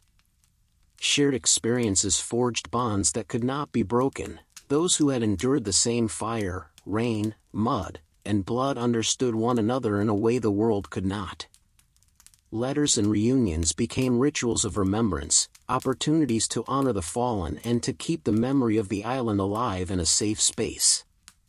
Others turned to work, to family, or to silence. The island had imprinted itself so deeply that normal life often felt surreal. Everyday concerns, bills, employment, or social gatherings, seemed trivial compared to the lessons of survival learned in the jungle. veterans wrestled with the guilt of survival, haunted by memories of comrades who had perished while they endured, and with the realization that the Pacific War would continue even as they returned to relative peace. The jungle, the black sands, and Henderson Field remained etched in memory. Guadalcanal was not just a physical place, it had become a psychological landscape, a marker of endurance, terror, and resilience. Even in sleep, in fleeting recollections, or in conversation with fellow veterans, the island remained present, a ghostly presence that shaped thoughts, emotions, and the understanding of their own mortality. Families often noticed subtle changes. Veterans who had been lively before the campaign returned quieter, reserved, and sometimes distant. Sudden storms or tropical rains, sounds of jungle animals on the radio, or even the smell of wet vegetation could trigger flashbacks, dragging them back to the island in a visceral way. Guadalcanal had become more than a battlefield, it had become an enduring haunting. Yet despite the pain, there was resilience. Many veterans channeled their experiences into teaching, mentoring, or service. They shared lessons of courage, endurance, and the importance of teamwork. In recounting the hardships and horrors, they preserved the memory of those who had fallen, ensuring that Guadalcanal's story remained vivid for future generations. In the end, the island had been won, but Guadalcanal never truly released the men who fought there. It lingered in their memories, in their dreams, and in their hearts. The black sands, the jungle ridges, and the shadow of Henderson Field followed them home, a permanent imprint of survival against overwhelming odds. Guadalcanal may have been secured by Allied forces, but for the men who endured its 6 months of hell, the island remained alive, in nightmares, in silence, and in the quiet understanding that war leaves a mark far beyond the battlefield. They had survived, yes, but they had never left Guadalcanal behind. Years passed, and the jungle of Guadalcanal began to reclaim the battlefield with a relentless, indifferent patience. Vines crept over the remnants of bunkers, twisting through the steel beams and concrete, while moss and shrubs grew across foxholes once brimming with soldiers. Nature slowly erased the scars of war, yet in doing so, it created a quiet, haunting monument to the ferocity of the campaign. Rusted helmets protruded from the soil, their steel surfaces dulled by rain and sun. Dog tags, once clutched in the hands of dying men, were discovered among the roots of trees or washed into streams during the rainy season. Occasionally, bones surfaced, reminders of the thousands of soldiers who had perished, both American and Japanese, their final resting places chosen not by ceremony but by the merciless hand of combat and the unforgiving terrain. The local villagers, who had survived the chaos, played a solemn role in tending to graves and marking burial sites. Their labor was quiet, respectful, and persistent, clearing brush, constructing simple markers, and maintaining small memorials in honor of those who had fallen. For them, the island was not only a landscape of conflict but a repository of memory and loss, a place where the presence of two armies lingered long after the last shots had been fired. Rain fell in sheets across the island, washing the blood and mud from the battlefields into streams that ran toward the sea. Each storm unearthed fragments of the past, a helmet, a rifle, a cartridge belt. These small relics were reminders that the human cost of Guadalcanal could not be fully erased, no matter how green and vibrant the jungle became. Yet there was a strange, somber peace in the reclamation. The trees, palms, and vines that overtook the ruins seemed to wrap the battlefield in quiet silence. The jungle did not discriminate, it covered both American and Japanese graves with equal care, hiding humanity's suffering beneath layers of green. Even the waters of Iron Bottom Sound, still littered with the remnants of sunken ships, reflected the sky with placid calm, a mirror to the unrelenting march of time. For historians and veterans who returned decades later, the jungle spoke in whispers of the past. Each overgrown trench, each vine-clad bunker, each sunken relic reminded them of the ferocity, endurance, and tragedy of the campaign. Guadalcanal had been more than a strategic victory, it had been a crucible of human endurance, and the jungle now served as both grave and silent teacher. Guadalcanal became a place where history and nature intertwined. The green silence concealed countless stories of courage, sacrifice, and suffering. It also reminded visitors that even the most violent conflicts eventually yield to time, and yet the memory of those who endured, and those who perished, remains embedded in the soil, the roots, and the whispers of the jungle. The jungle's reclamation did not diminish the island's significance. Instead, it gave Guadalcanal a living memory, where the landscape itself testified to the magnitude of human effort, endurance, and loss. Soldiers who had survived remember the fights fought, the friends lost, and the lessons learned. Japanese soldiers, too, had left behind stories that were slowly absorbed by the earth. Nature, indifferent yet inexorable, covered the battlefield with green silence. Yet every rusted helmet, every unearthed bone, and every overgrown foxhole carried the echo of sacrifice.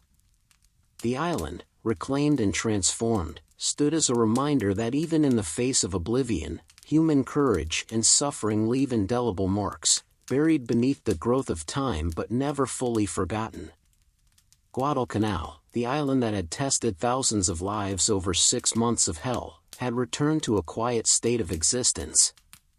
But its history, etched into the jungle, the earth, and the memories of those who survived, continued to speak of resilience, loss, and the enduring cost of war. It was a battlefield reclaimed by nature, yet haunted eternally by the shadows of the men who fought and never fully left its soil. Decades after the guns fell silent, Guadalcanal transformed from a battlefield into a site of remembrance and reconciliation.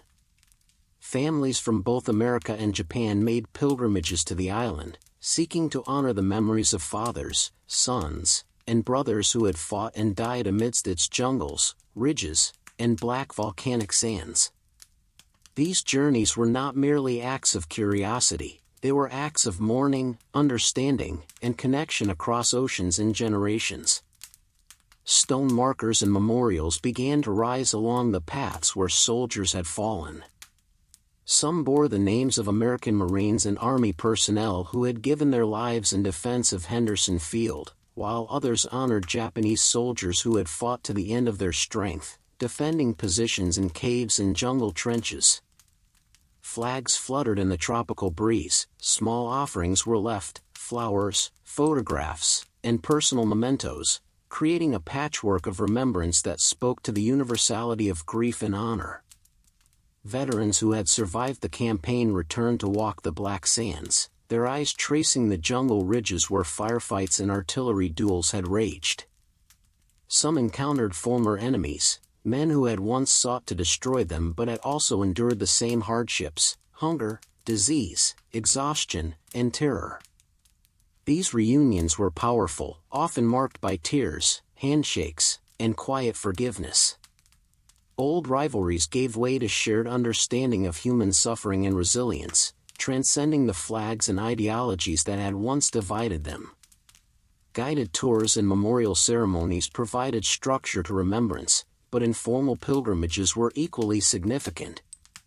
Descendants of the fallen, researchers, and historians walked the jungles, listening to the stories of guides and veterans, piecing together the human dimension of the campaign.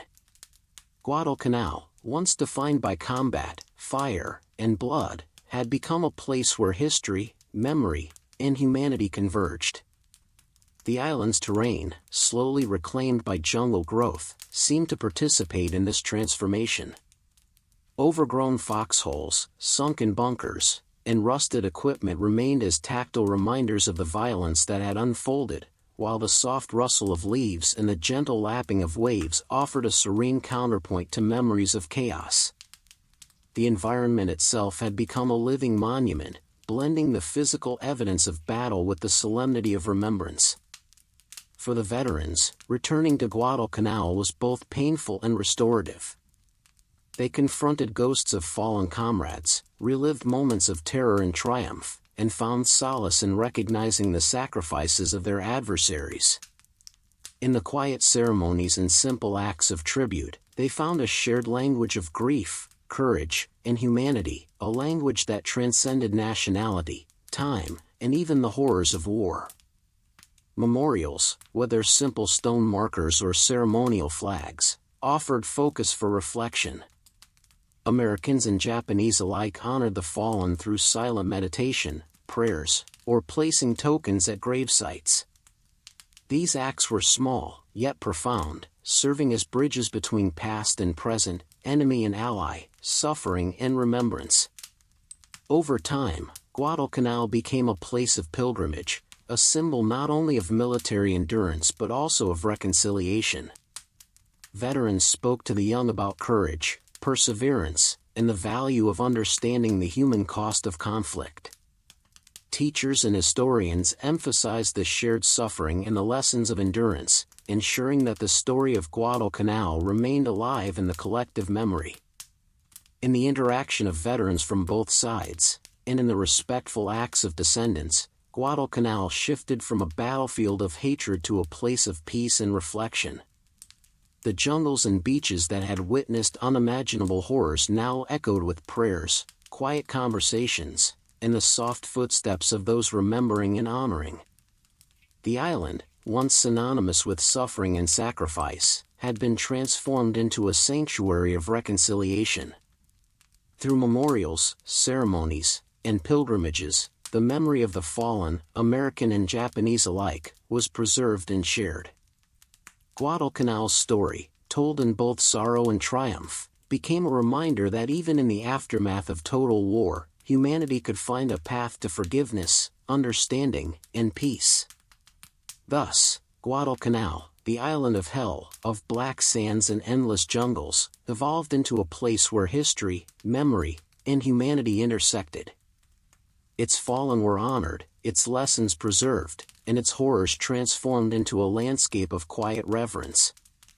Across oceans and generations, the island's legacy endured, not just as a symbol of victory or defeat, but as a testament to the courage, sacrifice, and enduring humanity of those who fought there. Though Guadalcanal had been pivotal in the Pacific Campaign, history often overlooked it in favor of more visually dramatic battles like Iwo Jima or the Normandy landings. The images of flag-raising and sprawling beaches captured the public imagination, while the grueling 6-month struggle through jungles, black sands, and relentless heat faded quietly into the background. Yet for those who had endured its hardships, Guadalcanal's significance could never be diminished. Veterans, historians, and military scholars frequently referred to the campaign as the hinge of the Pacific War.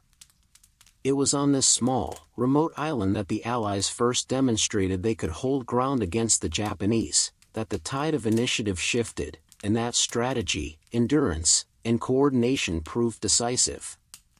While it lacked the cinematic spectacle of later campaigns, Guadalcanal forged the doctrines, tactics, and confidence that enabled victories in the Solomons, New Guinea, and beyond. Those who fought there understood the true nature of the struggle. Victory was not achieved in a single dramatic charge or an iconic moment, it was earned through relentless daily endurance, through months of jungle patrols, repelling counterattacks, surviving disease, starvation, and the relentless tropical climate. Every ridge taken, every skirmish survived, was a small but crucial triumph, a testament to resilience over spectacle. The island itself remained quiet, its jungles slowly reclaiming the scars of war. Bunkers and foxholes were overgrown with vines, craters filled with rainwater, and shells and rusted equipment lay scattered among the trees. Nature's reclamation created an almost surreal landscape, where the evidence of struggle was hidden beneath green silence. Yet for those who returned, veterans and historians alike, each footstep on Guadalcanal was a journey through history, a walk among the shadows of endurance and sacrifice. Memories of the campaign persisted in personal diaries, letters, and oral histories. Veterans recounted the terror of night raids, the exhaustion from endless patrols, and the constant threat of disease and hunger. These stories, though quieter than the tales of later battles, were no less important. They revealed the human cost behind the strategic decisions, and the courage required to hold an island that the enemy had vowed never to relinquish. In classrooms, military academies, and historical analyses, Guadalcanal's lessons were preserved.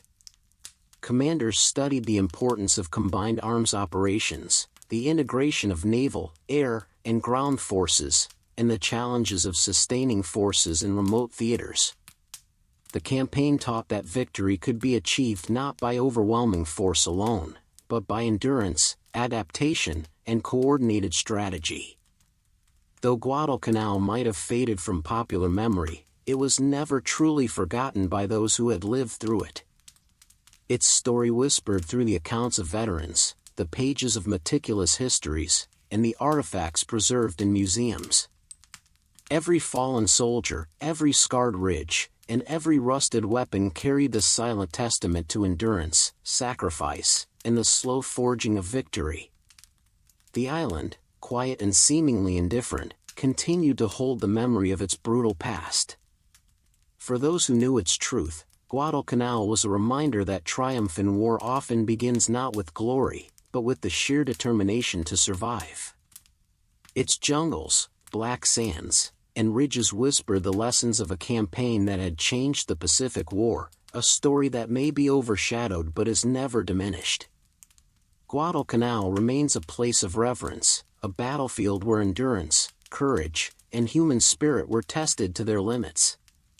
Its quiet legacy persists, told in the voices of those who remember, studied by those who seek understanding, and felt in the continued acknowledgement that the tide of the Pacific was first turned here, in sweat, blood, and unwavering resolve. Guadalcanal, after 6 months of unrelenting combat, had transformed from a remote, strategic island into an enduring monument of human endurance and courage. The campaign tested every facet of warfare, from amphibious landings to jungle patrols, from naval engagements in Iron Bottom Sound to dogfights over Henderson Field. Yet beyond strategy and tactics, it forged something more profound, the spirit of those who survived. The soldiers, sailors, and Marines who endured Guadalcanal's black sands and dense jungles emerged forever changed. Hunger, disease, exhaustion, and the constant presence of death had tempered their resolve. In the relentless heat, amidst the mud and blood, courage was measured not in grand gestures but in the persistent struggle to endure, to hold the line, and to fight another day. Guadalcanal taught that heroism often lies in quiet persistence, in continuing despite despair, in facing an enemy in a landscape that tested the limits of human capability. The jungles themselves became living memorials.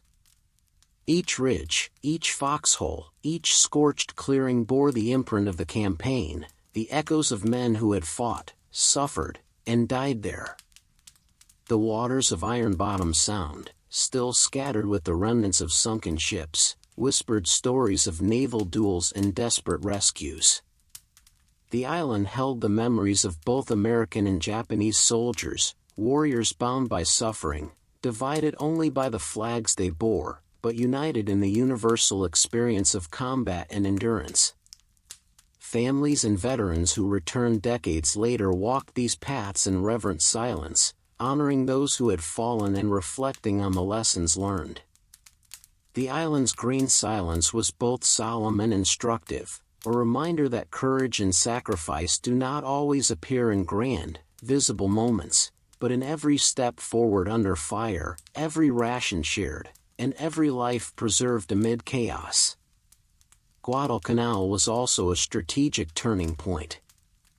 The capture and defense of the island demonstrated that Japanese forces could be contained and defeated, shifting the balance of power in the Pacific.